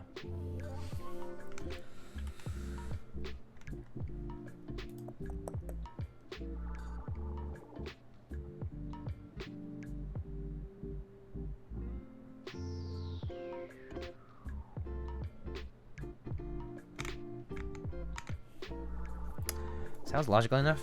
Yeah. Like, let me show you what this one sounds like. This one's completely different because this one's like dry lubed. Like,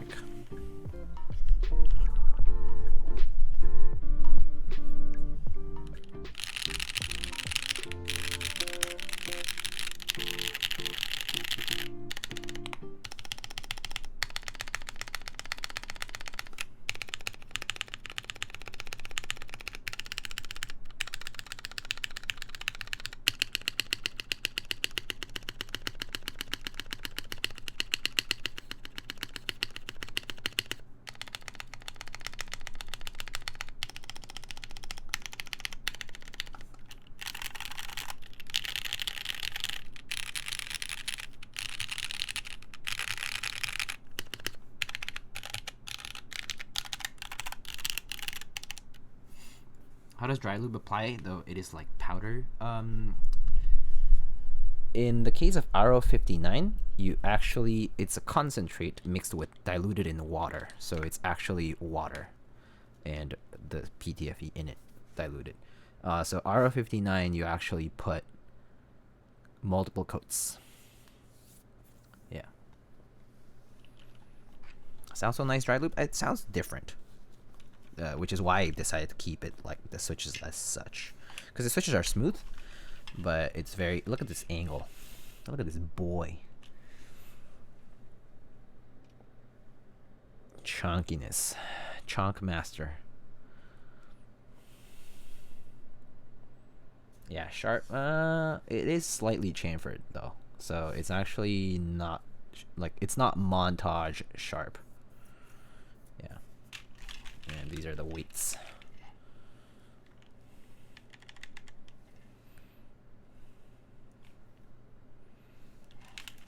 Anyway, that's what it looks like.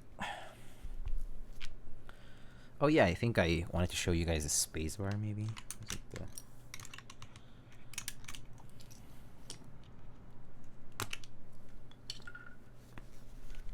There's the dip switches that I was talking about earlier. There's the OTD logo right there. Those dip switches change your layout options. So like, I think right now the mode is basically my control is here, my win key is here, and yeah. And I think that's pretty much it. It's caps control and win key shifting. And then for, I think there's like scroll lock position shifting, things like that. But basically there's two dip switches for that.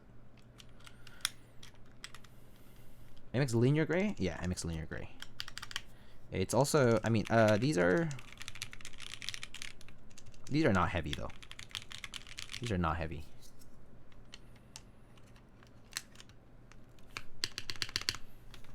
No need to download extra software. Yeah, I know. I mean, I could always use if the board is not programmable, like a real force, I actually just use auto hotkey or carabiner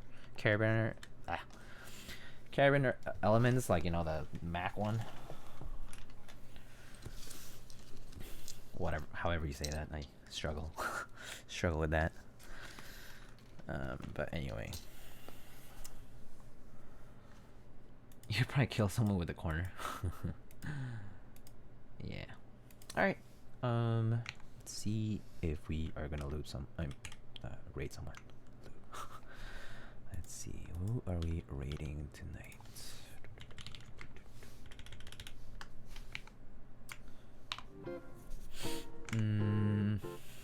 Let's see who's online.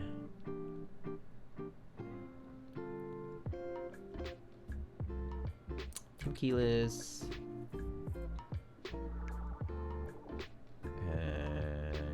Any other keyboard people? No. Yeah, I guess that's it. We can rate Tim. We rated Tim a while back, but it was fairly recent actually that we rated Tim. There are some other random people I've never seen.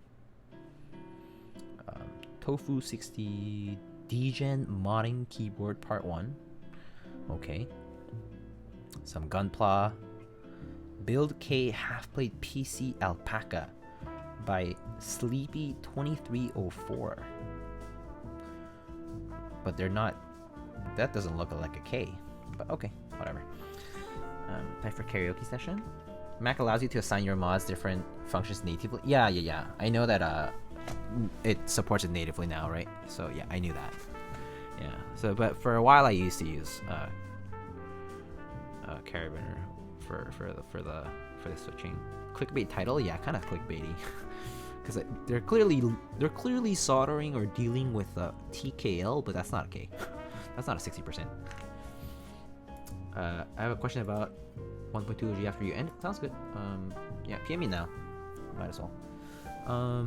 Anyway, does anyone else have anything else? Anyone? Yeah. Anything else? Probably not. Alright, let's see. Raid Team Keyless. Anyway, thank you everyone for coming by stream and hanging out.